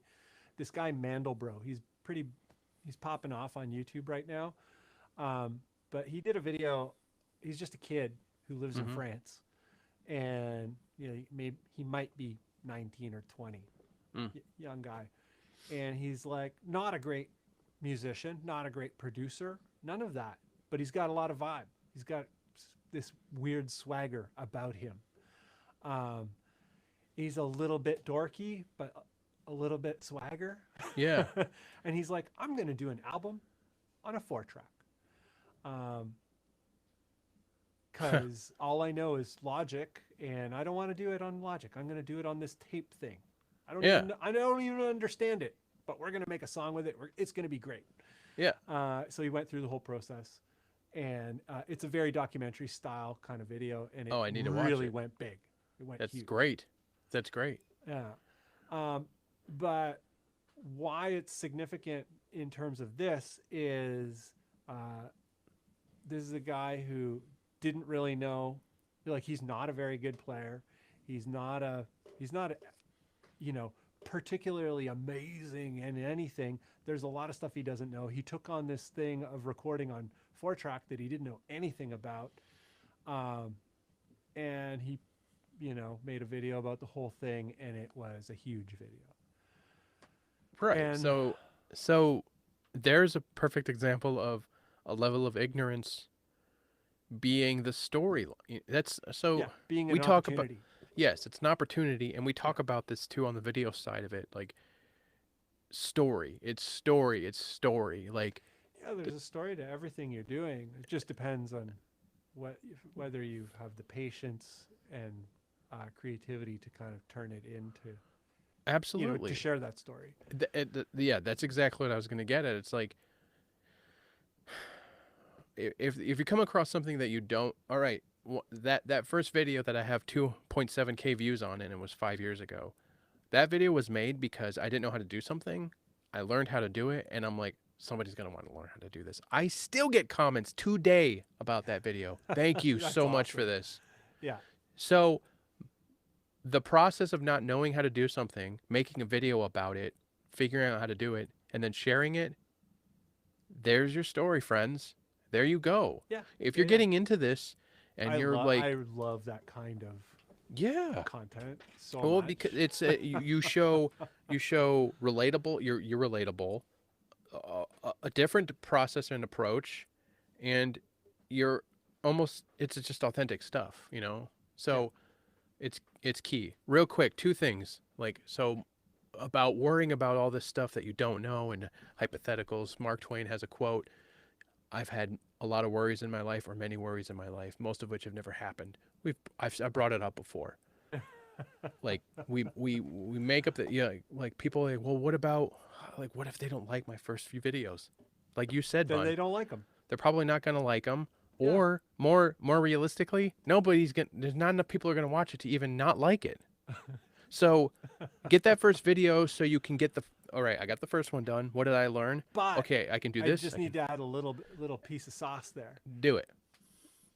If you don't put that video up, then nobody can watch it. And there is also the possibility that for some reason it grabs.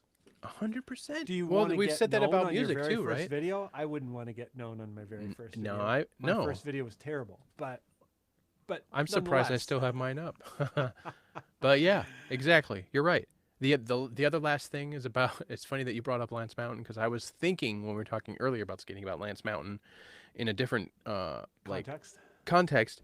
Lance Mountain was notorious for thinking he was a bad skater. Like, he was like, he always He felt could like skate he way better shouldn't. than I could at that He time. always felt like he should never been on the Bones Brigade, that he was outclassed by everybody on the Bones Brigade. Right. Lance Mountain is a beast as far as like loosey-goosey, free will skating, like just unabashed street skating. And he was on the fucking Bones Brigade. And the guy who thinks he's not good enough on the Bones Brigade, you know what I mean? So like, he strived for something. He ended up being, in his eyes, the worst person on the team, which is like head and shoulders above who? All of us. You know what I mean? Like, so the point is, like we were talking about, like, oh, when it came to graphics or this or the other thing or production, it's like you might suck. You're probably not going to know. You're going to need to learn. But like, look, if you try and be like unorthodox, like Lance Mountain, you're still going to have that following. You could still get on Bones Brigade. You know what I mean? Like, that's the point. It's like, if you don't try, what's the Gretzky quote? Yeah, you miss you miss it. You miss 100% you miss 100% of the shots you don't take. Yeah. It holds so true. And I know it's like it feels sometimes like it's an simplification of what you guys are feeling and thinking when it comes to these anxieties. But we are just trying to say this stuff because you're going to be annoyed when you get to the other side. Like Tim, when you make your first video and you're like, all right, I got that done on the number 2. Or when you're 10 videos in and you're like, ah, man, I don't know what I was so worried about. You know? Or when you're like 50 videos in and now the job is more about writing, and you're like, oh, I don't like writing. Yeah, I was so worried about this thing, but this is the real problem. Yeah, exactly. So, yeah, that's all. But yeah, to wrap up to point two, going 100% solo, what does it look like? Um, there's a lot of stuff. There's a lot of stuff involved in 100% solo. You design your path. Um, being worried about the things that you don't know, we're going to recommend that not to worry about those things. Take things one thing at a time. I understand that some personalities, that's just the way you are, and that you're not really going to get Absolutely. past it. Yeah. And I'm not trying to tell anybody what to do, but yeah, in terms of going 100% solo, there's a ton of stuff that you are not going to know, and there's probably a ton of stuff that you'll never know. Mm-hmm. And Well, that's the good fine. the good news is we all live right now. Right now, if you're starting right now, Yeah. there's Unbelievable resources. Unbelievable. infinite. Yeah. Infinite. So there's that. Yeah. Get good at Googling. Or ask your peers. Ask Nick, people. Ask me. Ask Yep. Anthony. Ask Baritone Call. Ask Cosman. Like just in the view of the comments, like these people, you could ask all these people a lot of stuff. Thomas Powell. Hey, Thomas Powell, how are you? Oh, you got some humbuckers in your Dano. What are you doing?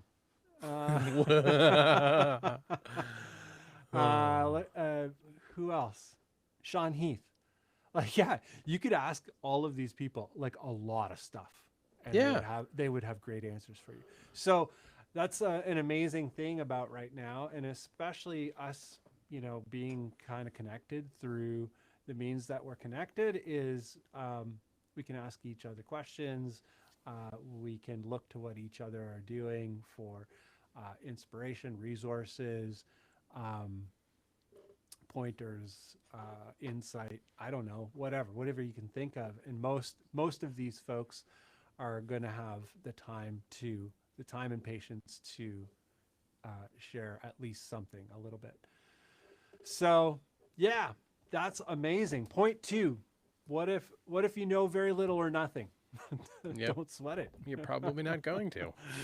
It doesn't really matter. You usually know more than you think you know in interesting places. The more you kind of get into all this like solo music stuff, you're like, oh, that when I was in college and I worked a coffee shop job, my customer service skills are really coming in handy right now. In terms of my communicable abilities. Yeah. Well, you made a good point. Like, somebody was talking about drawing, and you're like, well, it's probably that you're not, you know more about graphic design than you think because you have like artist tendencies. It's because you probably don't know this one thing, Illustrator or Photoshop or whatever. Who cares about like, those things? Yeah, that doesn't make you an artist. That's a hurdle that it's like an arbitrary hurdle that you kind of put up. Like, well, I don't know this thing, so I don't know I don't. Yeah, I barely know Illustrator. I know enough Illustrator to be dangerous. That's about it. Yeah. But yeah, get that pen tool going. Yeah. But yeah, it's an interesting time. This is food for thought for everyone. Is that the tools? There are a lot of options when it comes to creating things like music and graphics and whatnot. With video, it's a little bit more specific, but music and graphics, yeah, it doesn't. You don't need Photoshop. You don't need Reaper. You don't need Studio One to make music. Mm-hmm. If that's the stuff you want to use, then that's the stuff you want to use. But there's a lot of folks who are like, oh, I have Photoshop, I am a graphic designer. I have Reaper, I am a recording person. That's not true. You can be an amazing musical creator and not have any digital tools whatsoever. You can be an incredible illustrator designer and never touch a computer. So getting too caught up in those things. Yeah, there's useful tools there for sure. I use them all the time, and I love them. But I didn't start there, Yep. and those things came into effect later. I was lucky enough to live in a time before computers, so I have a clear vision of all of that. But don't worry too much about those things, especially if you don't know Photoshop or you don't know this. All that stuff is learnable, Mm-hmm. but definitely focus on the creativity part first, and ways you can get there, like we said, with the make a physical layout of album cover. Take a photo of it, crop the photo with basic cropping tools. There's your cover. Yeah. There's no reason why you can't do that. 100%. Or scan it or whatever. Then you have to use software. But I love that one. We're going to grab a few comments here. Today's topic: 100% solo as a solo music creator. What's involved? What are the things that we stop ourselves with? What are the things people get hung up on? What is the reality for people like Nick and I who have, a little bit of a head start on a few folks, but there's a million people who have a head start on us. Absolutely. It doesn't really matter when you start it. It's just if you want to start it, there's a lot of stuff to think about, but keeping it simple seems to be the thing to do. And this is a great point right here. Synth Chris. Fifth. I'm drying out here. Someone needs a drink. And I'm living in the valley. Do they lisp in the valley? I guess they do. Anyway. No. What happens in the valley stays in the valley. Synth Chris, I need to get some water. Says so much free stuff and a lot of it is really good. This is a very, very, very, very, very good point. Something I think we talk about a lot, but it's never understated. Like it can never be stated enough. Is in terms of digital tools. When it comes to digital tools specifically, so much free stuff that is incredible. Nick, you've done a video on free stuff. I've done a few videos that involve a few free things, and got incredible results. Synth Chris has made a ton of stuff with freewares and open source programs. Free in this world does not mean bad. Yeah, there is stuff that is free and bad. Of course. But there is a ton of stuff that is free and incredible. Yeah, things have changed a little bit. It's like it's not company. It's in a company's best interest to give you something. Yeah. And see, like, imagine what your paid stuff would be like, So you get a lot of free stuff that's killer. Synths, VSTs. I mean, what's that company Spitfire? They have a whole side of their market that is all free. It's all free virtual instruments, and it's killer. Yeah. It's killer. It's ridiculous that it's free. And I'm thinking, like, why would I spend $400 on this orchestration VST from them? But it also makes you think, like, well, imagine if I did have it. That's not the point I'm trying to make. The point is, like, there are free tools. There's free education. There's a lot of people on YouTube who give really good information, and it's free. I've learned from a lot of them. That Nick Hill guy.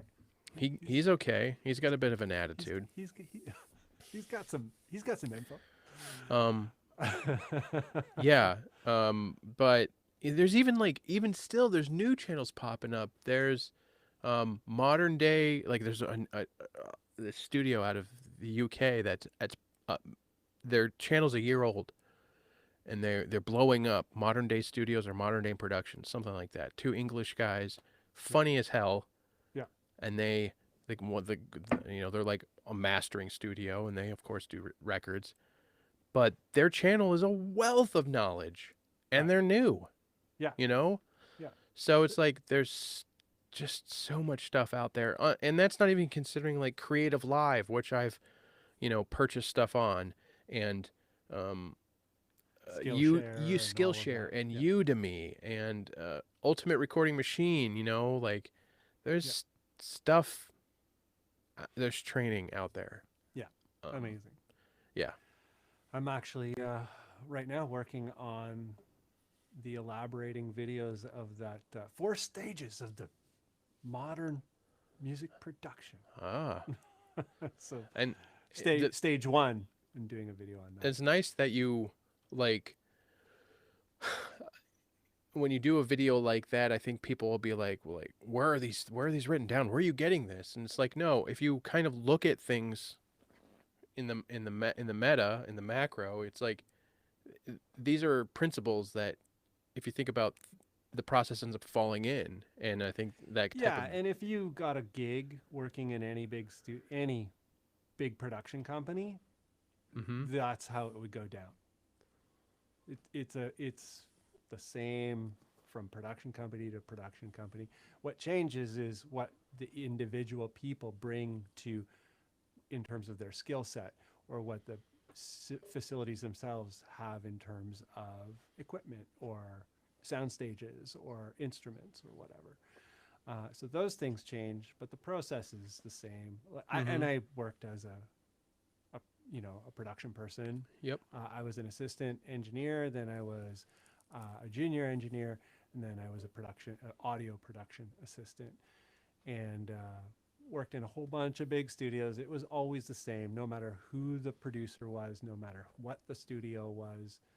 Um, the system is always the same, and there's a really good reason, because it's very systematic and it kind of breaks things down in terms of what needs to happen at this stage, so that at the next stage we're not wasting time. 'Cause Right. time is That's money, yeah. and we want the absolute maximum results.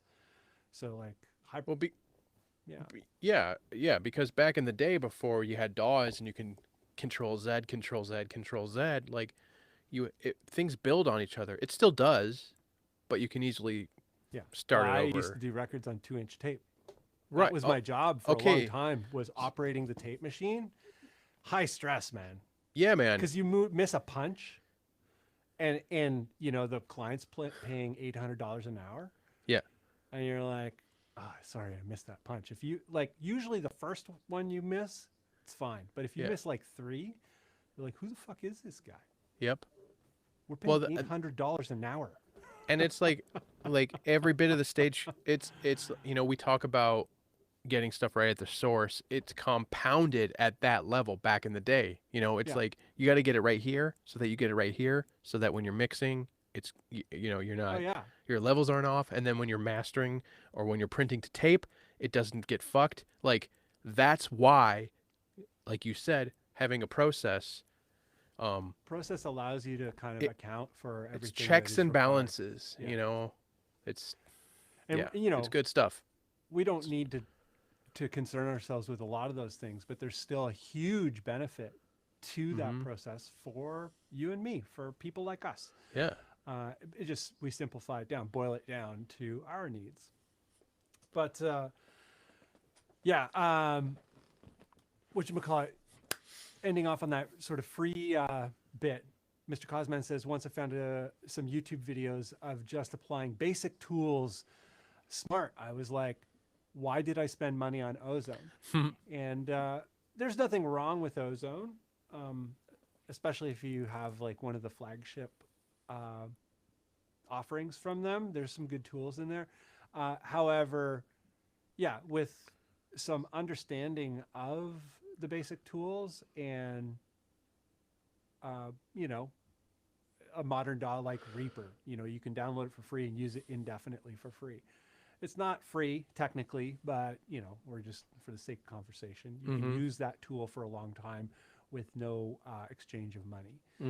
And yeah, you can master just with the stuff that's in it and get a good result if you have an idea what you're going for, what you're doing. Yep. You don't need to go out and buy ozone. However, if you're dangerous with all of these tools and you also have ozone, then you can kind of get a next level sort of result. Yeah, I wouldn't ever say buying something like ozone is a waste of money, because if I don't think so. right, and I'm not saying that But I you're don't saying think it that's either. the point of his thing. Yeah. He Yeah. probably didn't need ozone yet. Right. I think ozone is good for like. I think I have some ozone, or I have like sometimes it's just like I want to get this demo to a level, or I want to not worry about the mastering thing because I don't know what I'm doing and I don't want to pay Lander. Yeah. The Use LQ ozone. and ozone were the first sort of mastering oriented tools that I used. That I was like, wow, I can get what I'm looking for out of these digital plugins. And this is so long ago. Yeah. It was insane. Yeah. They've been on the right track for a long time. Yeah. And they had clipping built in, which for the like early digital DAWs and whatnot, clipping was bad. Right. Right. But they introduced the whole clipping thing that we were using in studios with hardware clippers, and in that favorable way to get that insane level, insane amount of like minus 0.02 Yep. squashed. Yep. And Giggity, I think you use this a lot, Mr. Yeah, Hill. that's what I Of was. That's what I was referring to. Yep. I always forget the name. Big hits too. Yeah. And That Chris whole also Labs says- series for Spitfire is all free, and they come Yeah. They come out. They add to it regularly, and it's like there's no excuse when it comes to like claiming there might be a lack of some creative tools, because they're there. They're absolutely there. Yeah. Yeah. And this guy, Cause is saying a dude named Resington on YouTube showed his mastering chain in Reaper, all stock plugins, blew me away. Yeah, there's no reason. It has all the tools built into it. A lot of people forget to look at the JS plugins as well in Reaper. Some of the JS plugins are pretty bad, but some of them are really, really good. Yeah.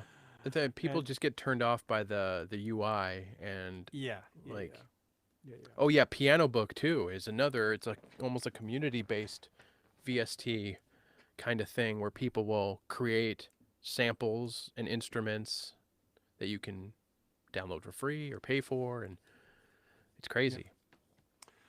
Electric Meat Puppet is saying mastering used to be a technical thing based on the medium it was intended for, vinyl, CD, whatever, and now it's just a fancy name for mix bus processing more often than not. Yeah, and this is interesting actually. Electric Meat Puppet, Nick Hill and I had a conversation a little while back, and not fully realizing that while mastering does happen typically predominantly on the mix bus, doesn't happen, professional mastering doesn't happen in the mix stage. Right. And this is a major distinction that is very, very important to get the kind of like results, that we're looking for if we want to get results similar to commercial results. And there's little details in all of this that make the difference. Yep, you can start piecing it all together. Yeah. But it is somewhat true. Like mastering is not this, unless you are doing it for vinyl. Like if you're doing like a vinyl record, I would hire a vinyl mastering person who is reputable. I wouldn't, my buddy, he's got some pretty good plugins, just like I send it over there. He made me a vinyl master. It was right ripping, bud. I'm like, I don't go to that guy. Yeah. Hire a person who masters for vinyl specifically. With a long track record, because vinyl it has specific spectrum needs. Yeah. Yep. But if it's just going up to Bandcamp, you can get away with a lot. Yeah. Give it a go. Yeah. And if you want to try mastering for vinyl, master for vinyl and get a few lathes cut, see how it works. Yeah. do some reading though before you Definitely. start digging into it. That could be an expensive learning. Well, But cutting lathes is pretty cheap. oh yeah, Yeah, I've been playing around with the idea of cutting some lathes and doing like a short run of lathes. what's going on a press? Eh? No, never pressing anything. Only doing the lathes and selling the lathes and just saying done. Like 10 lathes done. Huh. Just for something fun to do. They're mono. Nice. Yeah. Fight box recording 2. Bobby Torres is awesome. Mr. Cosman says fight box recording. So yeah, there's millions of Yeah, I haven't even heard of any of these guys. So it just goes to show, like, there's so many good channels out there, informative channels. And Yigi is saying check piano book, amazing tools. Mm-hmm. And Synth Chris, more Spitfire love, that BBC Orchestra. I think you were talking about the BBC Orchestra thing a while back in one of your live streams. Yep. And Barry Processor. Hi, Barry.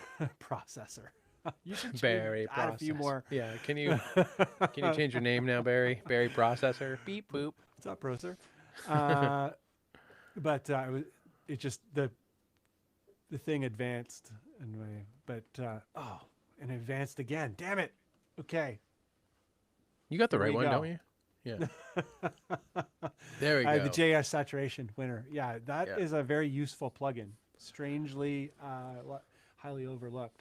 Well, it's very useful. Yeah, don't sleep on stock plugins and whatever DAW you're using. You know what I mean? Because one of my favorite delays is the Presonus delay. Get busy testing synth, Chris. Have a good night, man. Yeah. See you later, buddy. Barry Processor. I like Barry Processor. He's like the audio genie. I guess we should probably get to point 3. Let's get to point 3. I think we can wrap up point 3 pretty quick. Yeah. Point 3 is collabs and hiring help. And what does that look like being 100% solo?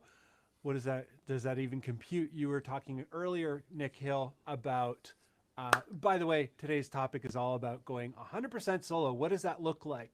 At the very beginning, it typically is 100% solo. Mm-hmm. It's like, I just want to make my music and I want to get it out there. And that might take me into a couple other mediums like video and other things. There's the thing that we don't think about right away is all of the hats that we got to wear trying to get that music done and out there and promoted and all that kind of stuff. Yeah. What is that all about? And we touched on a bunch of that earlier. You're gonna have to watch a replay for that because there's a lot. There's a lot. Yeah, we it's good stuff though. I think this is a good topic. It was like a sleeper topic. Sleeper topic, and I think once for a lot of people who are a little bit of the way along, like you and I, Nick, we're a little bit of the way along. We're not even like way along. Still in its infancy for both of us, very really. Much in our infancy with this solo, music creator thing, but. There's a lot to think about, and we sort of think, on one hand, it's like I'm doing it to do it all myself. I don't want to collaborate with anyone or hire anyone, and that was definitely, I think, my personal infatuation with it right off the hop. Mm-hmm. However, for me, that has quelled, or simmered down. It's not like it disappeared, but. Definitely my romance with the idea was, I love this idea of just being like having my hands in all of it and it's like it all comes from this one person. And it still does. Well, Artie helps me with graphics. Yeah. And that's great because for me, graphics take a long time. This is what you were talking about as well. So I'm prepared to do my own graphics. You're capable, yes. Yeah, I'm capable and prepared to do it. But if Artie can do it, of course, which is self-inflatable. Yeah. For those who don't know who Artie is, but if he can do it, he's just like in my brain, in my periphery, in my enjoyment of aesthetics, he is the best. You guys also have like a substantial amount of, history and rapport. I mean, you guys are pals for how long now? Yeah, Yeah. few years. Yeah. But I don't know. Like we had Horse Lover together like 10 years ago already. It's Yeah. so wild. Horse Lover was a band that Artie and I, Self-Inflatable and I had together. But yeah, if he can do that stuff, the album covers or whatever, or even shirt designs, I love it because I think he's the best in terms of if I could design anything I want, he designs better than that. Yep. Yeah. Artie's dope.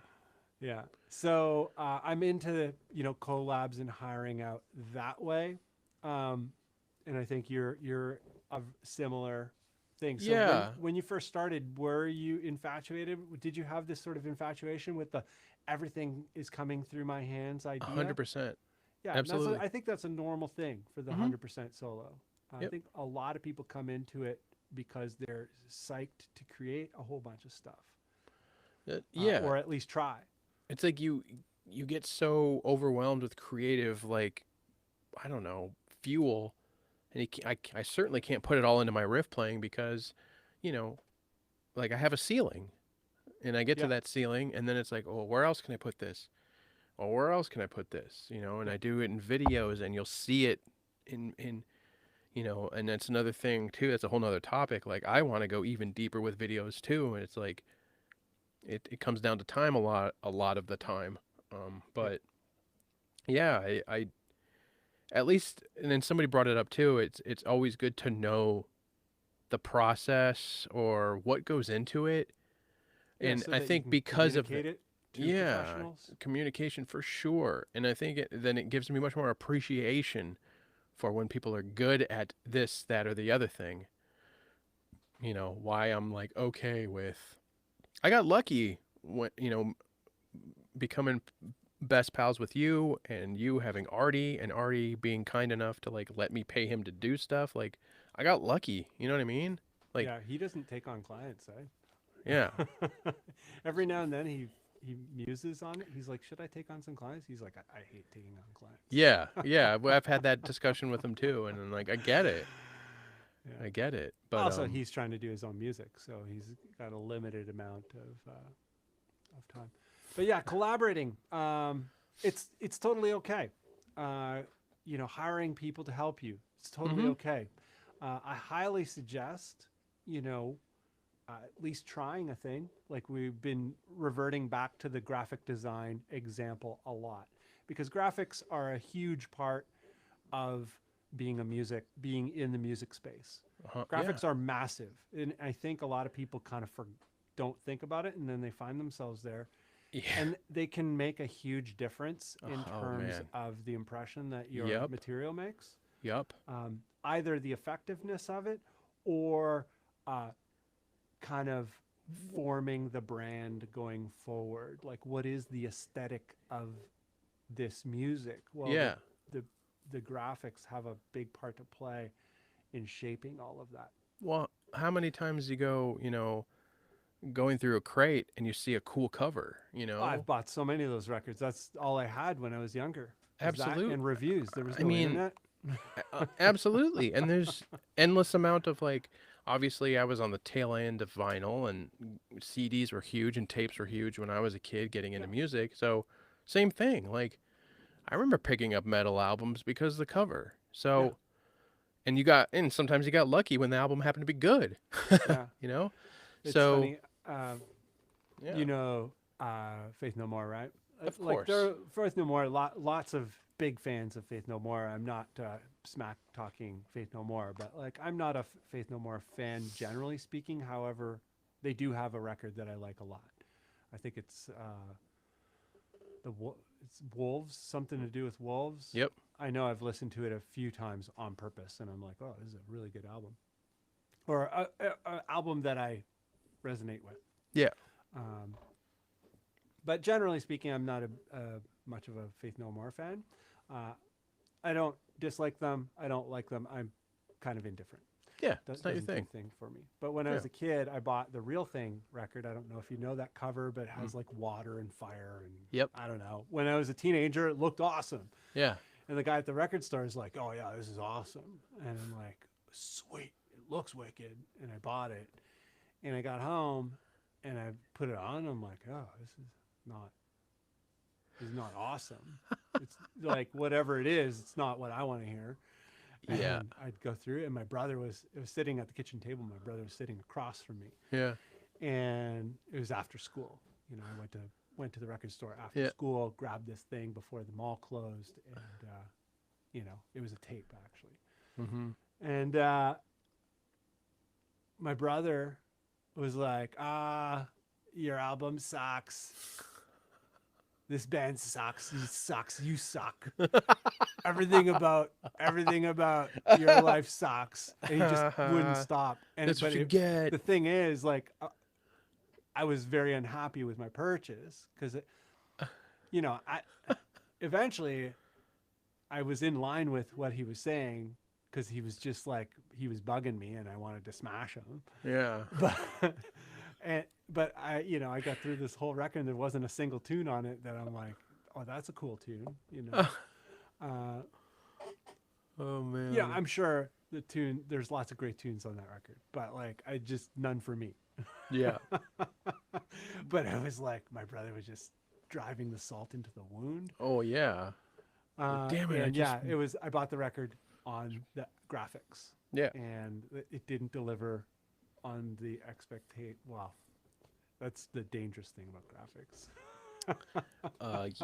Yeah, there's plenty of Killer CDs I graphics bought that, that didn't pan out. Are you yeah. kidding? Jeez. Which is fine. Yeah, that's part of the journey. Yeah.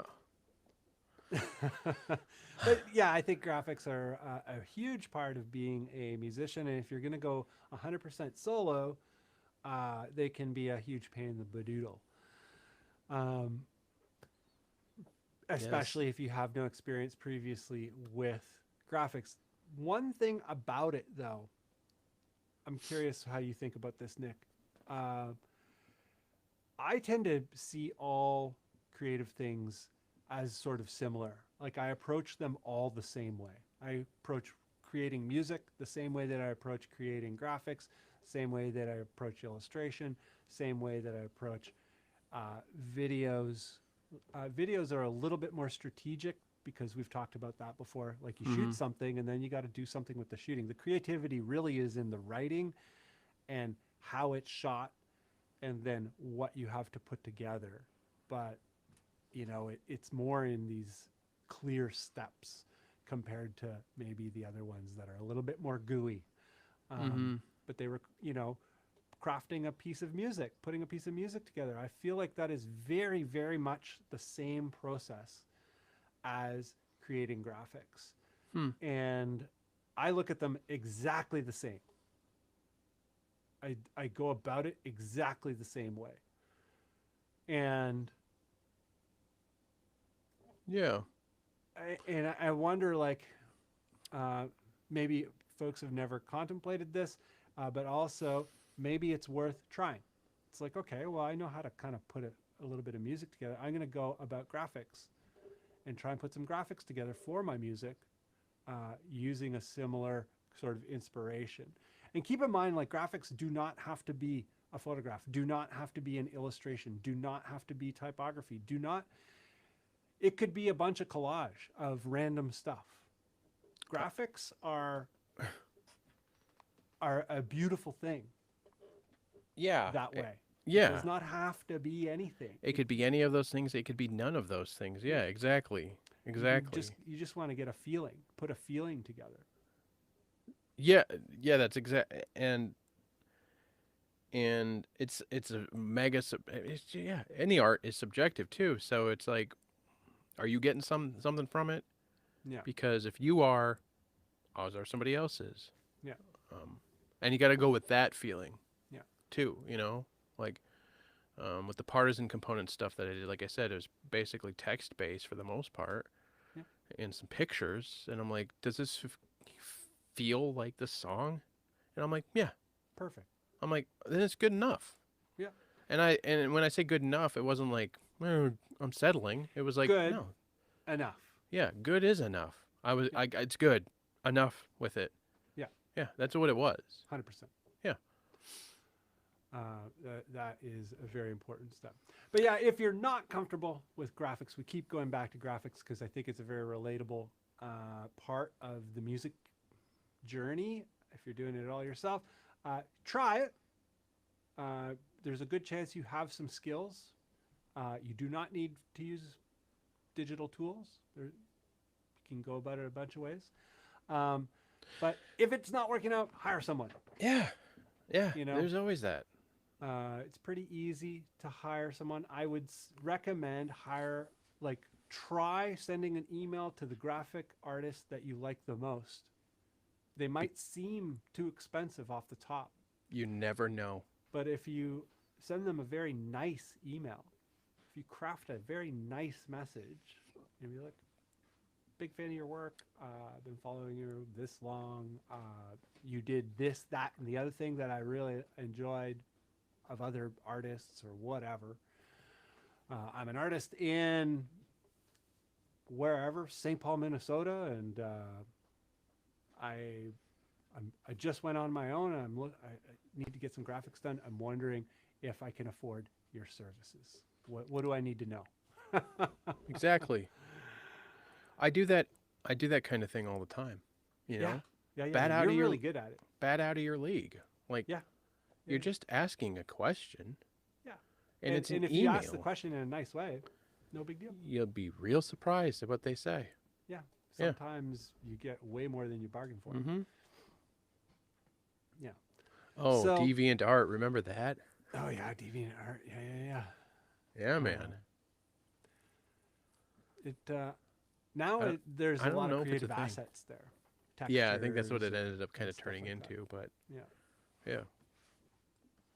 But collabs and hiring. Some folks, something I wanted to touch on. Some folks mention Fiverr and things like this. I've known quite a few people to try Fiverr, and the more common scenario that I run into there, it seems to be fine for like business graphics, but it seems that for artists and music and stuff like that, most of the people that I know that have tried it have had a few go rounds of it where they've like tried the Fiverr thing, didn't work out. Tried another similar kind of, corralled kind of hiring, peer-to-peer type of thing, didn't work out. And then eventually just hired the artist that they wanted to hire in the first place and got what they wanted. Yeah. And so that's something to be mindful of. I think there's no shortcut to the thing that you really want. Yeah. And I think I'm going to bring this up, and I don't think we should get into it because it could be its own thing, but like paying Artie, Self-Inflatable, to do my rebrand wasn't exactly cheap, but it was worth it. You know what I mean? Like, so that it's sort of like it's an investment in what you're doing. It's like a demonstration of like, I'm taking this seriously. There's a level to this, you know what I mean? Like, you don't need to get A, B, or C artists to do your art, but if you're like really into this and passionate and you feel like it warrants it, like, and also you didn't do it on the first day. It was like 5 years later. Correct. And even when I started talking to you and to him about it, like, I was still like wishy-washy, you know? Yeah. But I guess what I'm trying to say is like you had some skin in the game when you got to that point. Mm-hmm. Yeah. It's you don't. Maybe I'm not articulating this right, but it's okay to invest in yourself or invest in what you're doing. You know, like, you don't always need to find the cheapest option, I guess. And I know that's not I get where you're coming from here. Like that sort of Yeah. that specific point that is very important Yeah. is yes, going 100% solo, doing everything yourself. There will most likely be a few things that you're going to have to hire or collab for. Mm-hmm. If you're hiring, yes, money might be tight because you're paying for everything, and you're probably already paying for a whole bunch of stuff. For sure. But make sure that it's not just cheap. If you're getting something at a decent price, try and make sure it's kind of what you want first. Here's an analogy that I can use right now. I have 2 baritone necks that I bought. Right. One is A price, one is C price. Most of us go for this. I went for the C price one, and I'm like, this is pretty good. I got the A price one, and I'm like, it was a little bit more. It was 10 times worth the difference. You know what I mean? Right. Yeah. It was 10 times better at only 2 tiers up. Correct. Yeah, exactly. The math didn't make sense, is what I'm saying. Like, you see, you're just like, let me we're try. not trying to push people to make Not at all. Not at all. What I'm saying, considerations or that's whatever. not at all what Just I'm be mindful of this balance. Yeah. Yeah. And sometimes A-list services are available for a C-list promotion or a C-list kind of favor or a C-list. There's all kinds of reasons. Yeah, the point is, like, explore what you think might be out of reach, I guess. Yeah. If you need to hire out, I don't know if Fiverr is a place to even start looking. Like, I don't know if that's a place to consider at all. I think there's artists everywhere. Like, talk to people like us who might know somebody else. Talk to people in the this is why it's always important for everyone to kind of get to know each other in the feeds, because you can reach out to those people when you're like, I need to hire a graphic designer. It needs to be good. I'm looking for this kind of style. Does anybody know anyone? Yeah. And there's a good chance that at least one of those people is going to be like, oh yeah, I know so-and-so. Maybe they don't know someone specifically, but they know someone who hired someone like that. Yeah. They're like, oh, this person, they just did a record and they worked with this artist, and it was great. Yeah, I mean, if it's graphics, it doesn't have to be graphics. Could be. We're just using this graphics thing as, like, just very relatable. It's such a relatable. It's a huge part. It ends up being such a huge part of all of this music thing. It's massive. It's bigger than you give it credit for. Yeah, and I was the same way. I underplayed it at the beginning, and then you're like, wait a minute, it says so much about you. It's like the visual. And it's the first thing most people see. It's the whole internet. Like, every part of your internet, everything is graphics. Yeah. Exactly. Unless you go for ultra minimalism, which can work too. Which is, you got to still know about graphics in order to pull that off. Yeah. Real quick, like, I met a really great guy, Derek, through a friend of mine. We went to NAMM. Yeah. And it turns out he was a great, like, animator, like a great artist. He drew the character for the Black is Metal cover. Oh yeah. Like, and I saw him drawing, and I'm like, wow, he draws this really cool, like, there's sort of like a Tim Burton vibe to some of his drawings, and I completely dig that. And I'm like, hey man, I don't really know what to do with this cover. I wanted something a little bit different, and he drew the character, and you ended up, like, doing the rest of it. But it's like, like, you never know who you come across, and it's like artists everywhere, Yeah, there's artists everywhere. Get to know people in the chat and all that kind of stuff is very, very good. Like, in that sort of self-serving way, but also in that helpful way, because you can pay it forward. Exactly. Pay these sorts of resources forward. You can gain amazing resources like these as well. But yeah, collabs and hiring. So collabs, I want to touch on collabs a little bit. Yeah. Hiring, I think we got that pretty squared away. Yeah, for sure.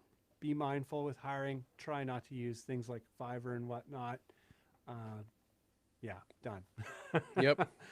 With collabs, I think it's important if you're going to do anything collaborative. There's a bunch of different ways collaborative things can work. It can work on the actual musical side of things itself. If you're getting involved in musical collaborations, Nick Hill just did one. It seems like something I know about their scenario is that they both have Studio One. So they could both work in the same DAW. That's very helpful. If you're going to do a musical collaboration and it's going to be a huge barrier for one of those people, that might not be so good. So Yep. I think being really upfront about like kind of A how process things and a work. plan. How do I work? I work with this DAW. I like to use these kinds of plugins. What do we have that is the same? What should we not use in order to maximize compatibility? Who's going to mix it? How are we going to go about the actual tracking process of like who's going to contribute what parts and how are we going to manage that, et cetera, et cetera. In terms of if it's a musical collaboration, being super upfront with those kinds of things and really granular, like really kind of sitting down like what is involved so that A, people can do their best work, B, people aren't doing work that is of no use because, Right. like that all tracks are on the right track, figuratively and actually. Correct. So with you and Stephen, you just did a musical collaboration. Stephen contributed vocals. I think in this kind of a collaborative situation, it's pretty straightforward because vocals, it's not like he's contributing guitar parts and you got to manage that part of the system. Right. It's a very distinct part. I feel like that goes pretty smooth. Was it pretty did. smooth? Stephen knows what he's doing as well. Yeah, it did. And I kind of went into it with like, listen, man, you want to do this? And he's like, yeah, okay. You're the vocalist. You know best. I let him do whatever he wanted. Right. And like that was the process. Like he was going to make the ultimate decision when it came to his vocals. I know what he likes. We had a discussion, I know what he likes production-wise on his vocals. I've listened to Close the Hatch, obviously, in his previous work. I know how he likes his voice to sound. He sent me the tracks. I gave him free rein. We talked a little bit about, like, what do you want these songs to be about? I'm like, I'm kind of feeling this in the world. Other than that, do what you want to do. That was our kind of discussion, if you will. Pretty straightforward. And he cranked them out. And Yeah. I put him in there and a little bit of mixing, and that was that. Yeah, it was pretty easy, pretty seamless. Steven's, of course, he's a sweetheart, and we're becoming best friends too, so it was easy all the way around. And going forward, Wells is going to be way more collaborative with him. Right. So it'll introduce a little bit Some guitar stuff and whatnot. yeah. And I'm actually kind of going back to Logic to meet him in the middle because I know he's super comfortable in Logic. I've been brushing up on Logic, and we'll start collaborating guitar parts that way. He's a great Logic platform. is freaking dope. Yeah. So, yeah, and that worked. You and I have tried a couple times, and we just haven't solidified the process or the plan, to make it work. And at some point, I'm sure we will. Yeah, I think that's all we need. It's just like, how is this exactly going to work? Just so that it moves forward and we're not stalled. Yep. Or whatever. That part's important. Yeah. But yeah, collaborations, a lot of folks will be like, well, if you're going 100% solo, why would I want collaborations? Well, collaborations are kind of great because it is effectively two solo people, two people on their own path, and they kind of do this. They converge and diverge whenever is convenient. And one of the big benefits of collaborations is there's double the social media, marketing, reach, visibility, listening, etc. Yep. I don't know, whatever the medium is. So collaborations are great that way. Also, with certain types of collaborations, other aspects of the media that you might be needing help with or familiarity with or insight in can come through collaborations. Having been collaborating with Artie Voshko for so long, Mr. Self-Inflatable himself, picked up a lot from him as an artist, you know, in a variety of different ways. I'll never be the artist that he is. He's just got his thing. But it's been hugely insightful just knowing him, working with him, doing musical projects with him in a variety of different ways. So collaborations don't necessarily need to be like a person, two people doing a musical thing. It can be a person. It's like, oh, I'd like to do all of your graphics. You know, sometimes you can collaborate with people that way. Whatever the case may be, it depends. I find with that kind of stuff, it's timing.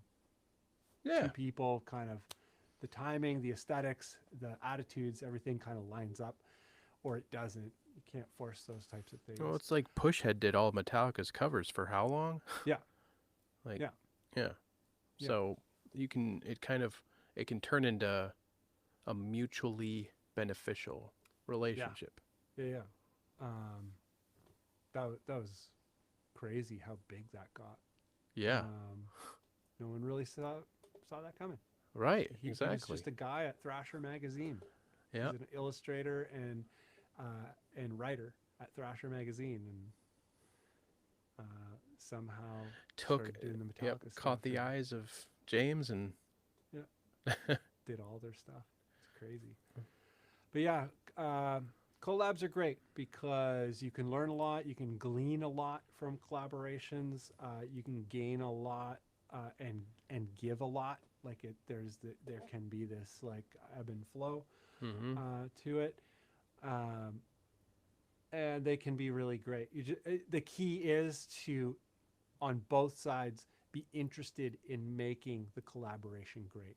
I think that's an important thing. And you're both still solo. Yeah. You know, it's not a commitment. It's not like a band, like we're doing this band and we're in. Yeah. Bands are arguably a collaborative thing, but what we're talking about here are hard collaborations. Two solo creators of different types or the same type kind of coming together and helping each other out and both growing together. So it's not off the table if you're going 100% solo. You know, people will say, oh, well, I guess you're not 100% solo. Well, you still are. You're still totally free. Yeah. But there are some benefits there. It's just, there's a lot of coordination in a lot of collaborations. You did not have this experience so much. It was pretty free going. Yeah. Nick. Yep. With Stephen. We've also, you and I have collaborated on videos. Yeah. 2 or 3 times now. Yep. And those are always smooth. Yeah, and because we have like a process and a plan, because of your level of organization, it enables me to be organized when I need to contribute, and it works out. Yeah, they're great. Yeah, but yeah, so even if you go 100% solo, you don't have to be 100% solo. You can hire in areas that you need it, and you can collaborate with people. There's no reason you shouldn't collaborate, and collaborations are great. Lucas Weisbrod from Mostro, who was in the chat tonight, he did a collaboration with Lindsay O. Lindsay O is a pretty well-known, well-to-do death metal vocalist from the USA, I think, from Las Vegas. And he's in Argentina.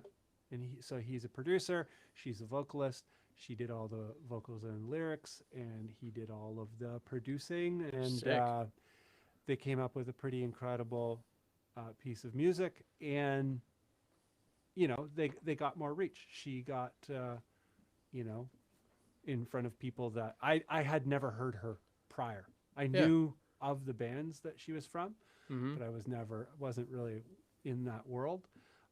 But now I know that world, and I think it's a killer release. And he got in front of some of her audience and all that kind of stuff. So collaborations are great, but they're not married to this project together. They Right. can both still do whatever they want. So collaborations can be amazing. Absolutely. But that's it for today's topics. Anything you want to? No, I mean we covered a lot, and Really good. It's a heavy one. yeah, 100% solo, going for it. Who's going for it? Seems like almost everybody here is going for it. yeah. Good development of Void. Good night. I hope you are well. Let's Have a great throw week. Anthony, since Anthony dove in. We'll throw Anthony's channel up there again. Yes. So there's his channel. Anthony just started putting the sauce up this week in terms of the video part. He's been doing the music now for a couple years, but he's adding a video layer, which is, I think, great because I think it allows you to sort of passively share your music in a more effective way. Yeah, I mean, eyeballs have ears. Yeah. So there you go. Fantastic. Fantastic. And then one more thing, I think he probably bowed out a little bit ago, but Aaron, Baritone Cult, Aaron, they dropped a new song a few days ago, so there's that too. And it's another banger, man. They're making good music over there. He keeps there. dropping them on YouTube, hey? Yeah. Yeah. Yep. Nowhere Yeah, else. we got to get him to get him on the streaming. We got to get him on the DistroKid train. Yeah. He might be. I'm curious if he's like trying to build up enough singles to kind of then put it all. That's a together. possibility. That's what I'm doing with Wetlands. I was gonna do them one at a time, and I'm like, well, that's a great idea. Son of a bitch. I'll do a bunch of singles, and then I'll package it all up and get more mileage out of it. Still, hopefully, maybe. Yeah, I am gonna do that with all the Nick Hill singles. Right. Yep. Speaking of self-inflatable, I have a cover for that already. I just biding some time. Amazing. Yeah. Right on. Cool. All right, gang. We're gonna. Yeah, we went a shut her little long. down. We went a little Speaking of long tonight, graphics, but I got this one graphic here to share. And thank you to all the fine folks with us over at Patreon. If you enjoy the show and would like to contribute, it helps. There's minor costs, but costs nonetheless. For me, I guess all costs are big costs at the moment. But yeah, we if it wasn't for these folks, it would be harder to do this show. And yeah, 13 Flaws Development of Void, Cosman, Cosman, Renato, Ben Drakeford, Tanner, RoughRiffs, Borglum, Baritone Cult, Barry Procer, and Kevin OBrien, and Anthony Nieto. I was going to call Barry Processor again. I'm so in love with that. But thanks, gang. yeah, it's much appreciated. Hugely appreciated. Hope this episode was a little bit insightful in terms of if you're going down this road, some of the things that you're probably going to be getting into. If you have any difficulties with any of them, and you know, I can definitely offer insight. I don't know if I can do graphics for anyone or anything like that, but I can definitely offer insight or point people in a direction. Yeah, it never hurts to ask help. questions. Yeah. So, and same goes for everybody else in the chats and in the groups and stuff like that. Like, ask each other. Yeah. If you're having difficulty with any of these steps. But yeah, there's a lot, or not steps, but things to task yourself to as a 100% solo creator. There's a lot. Yeah. So don't be afraid to ask questions. And the point is just, you know, just give it a go. Don't worry about what you don't know, because odds are you're going to not know a lot at the beginning. Yeah, I still don't know most things. Yeah. Yeah. Come across stuff just about every day Every that day. Yeah. I'm like, well, I don't know how to do this. I need to figure it out. And Yeah. that's what you got to, that's that kind of the approach. You just got to like, okay, well, I got to figure this out. Yeah. Amazing. And yeah. But Cool. anyhow, adios. Good night. Good morning. Auf Wiedersehen. Happy siesta. And we'll see you in the next one. I think we'll have a guest next week. That's Yep. that's my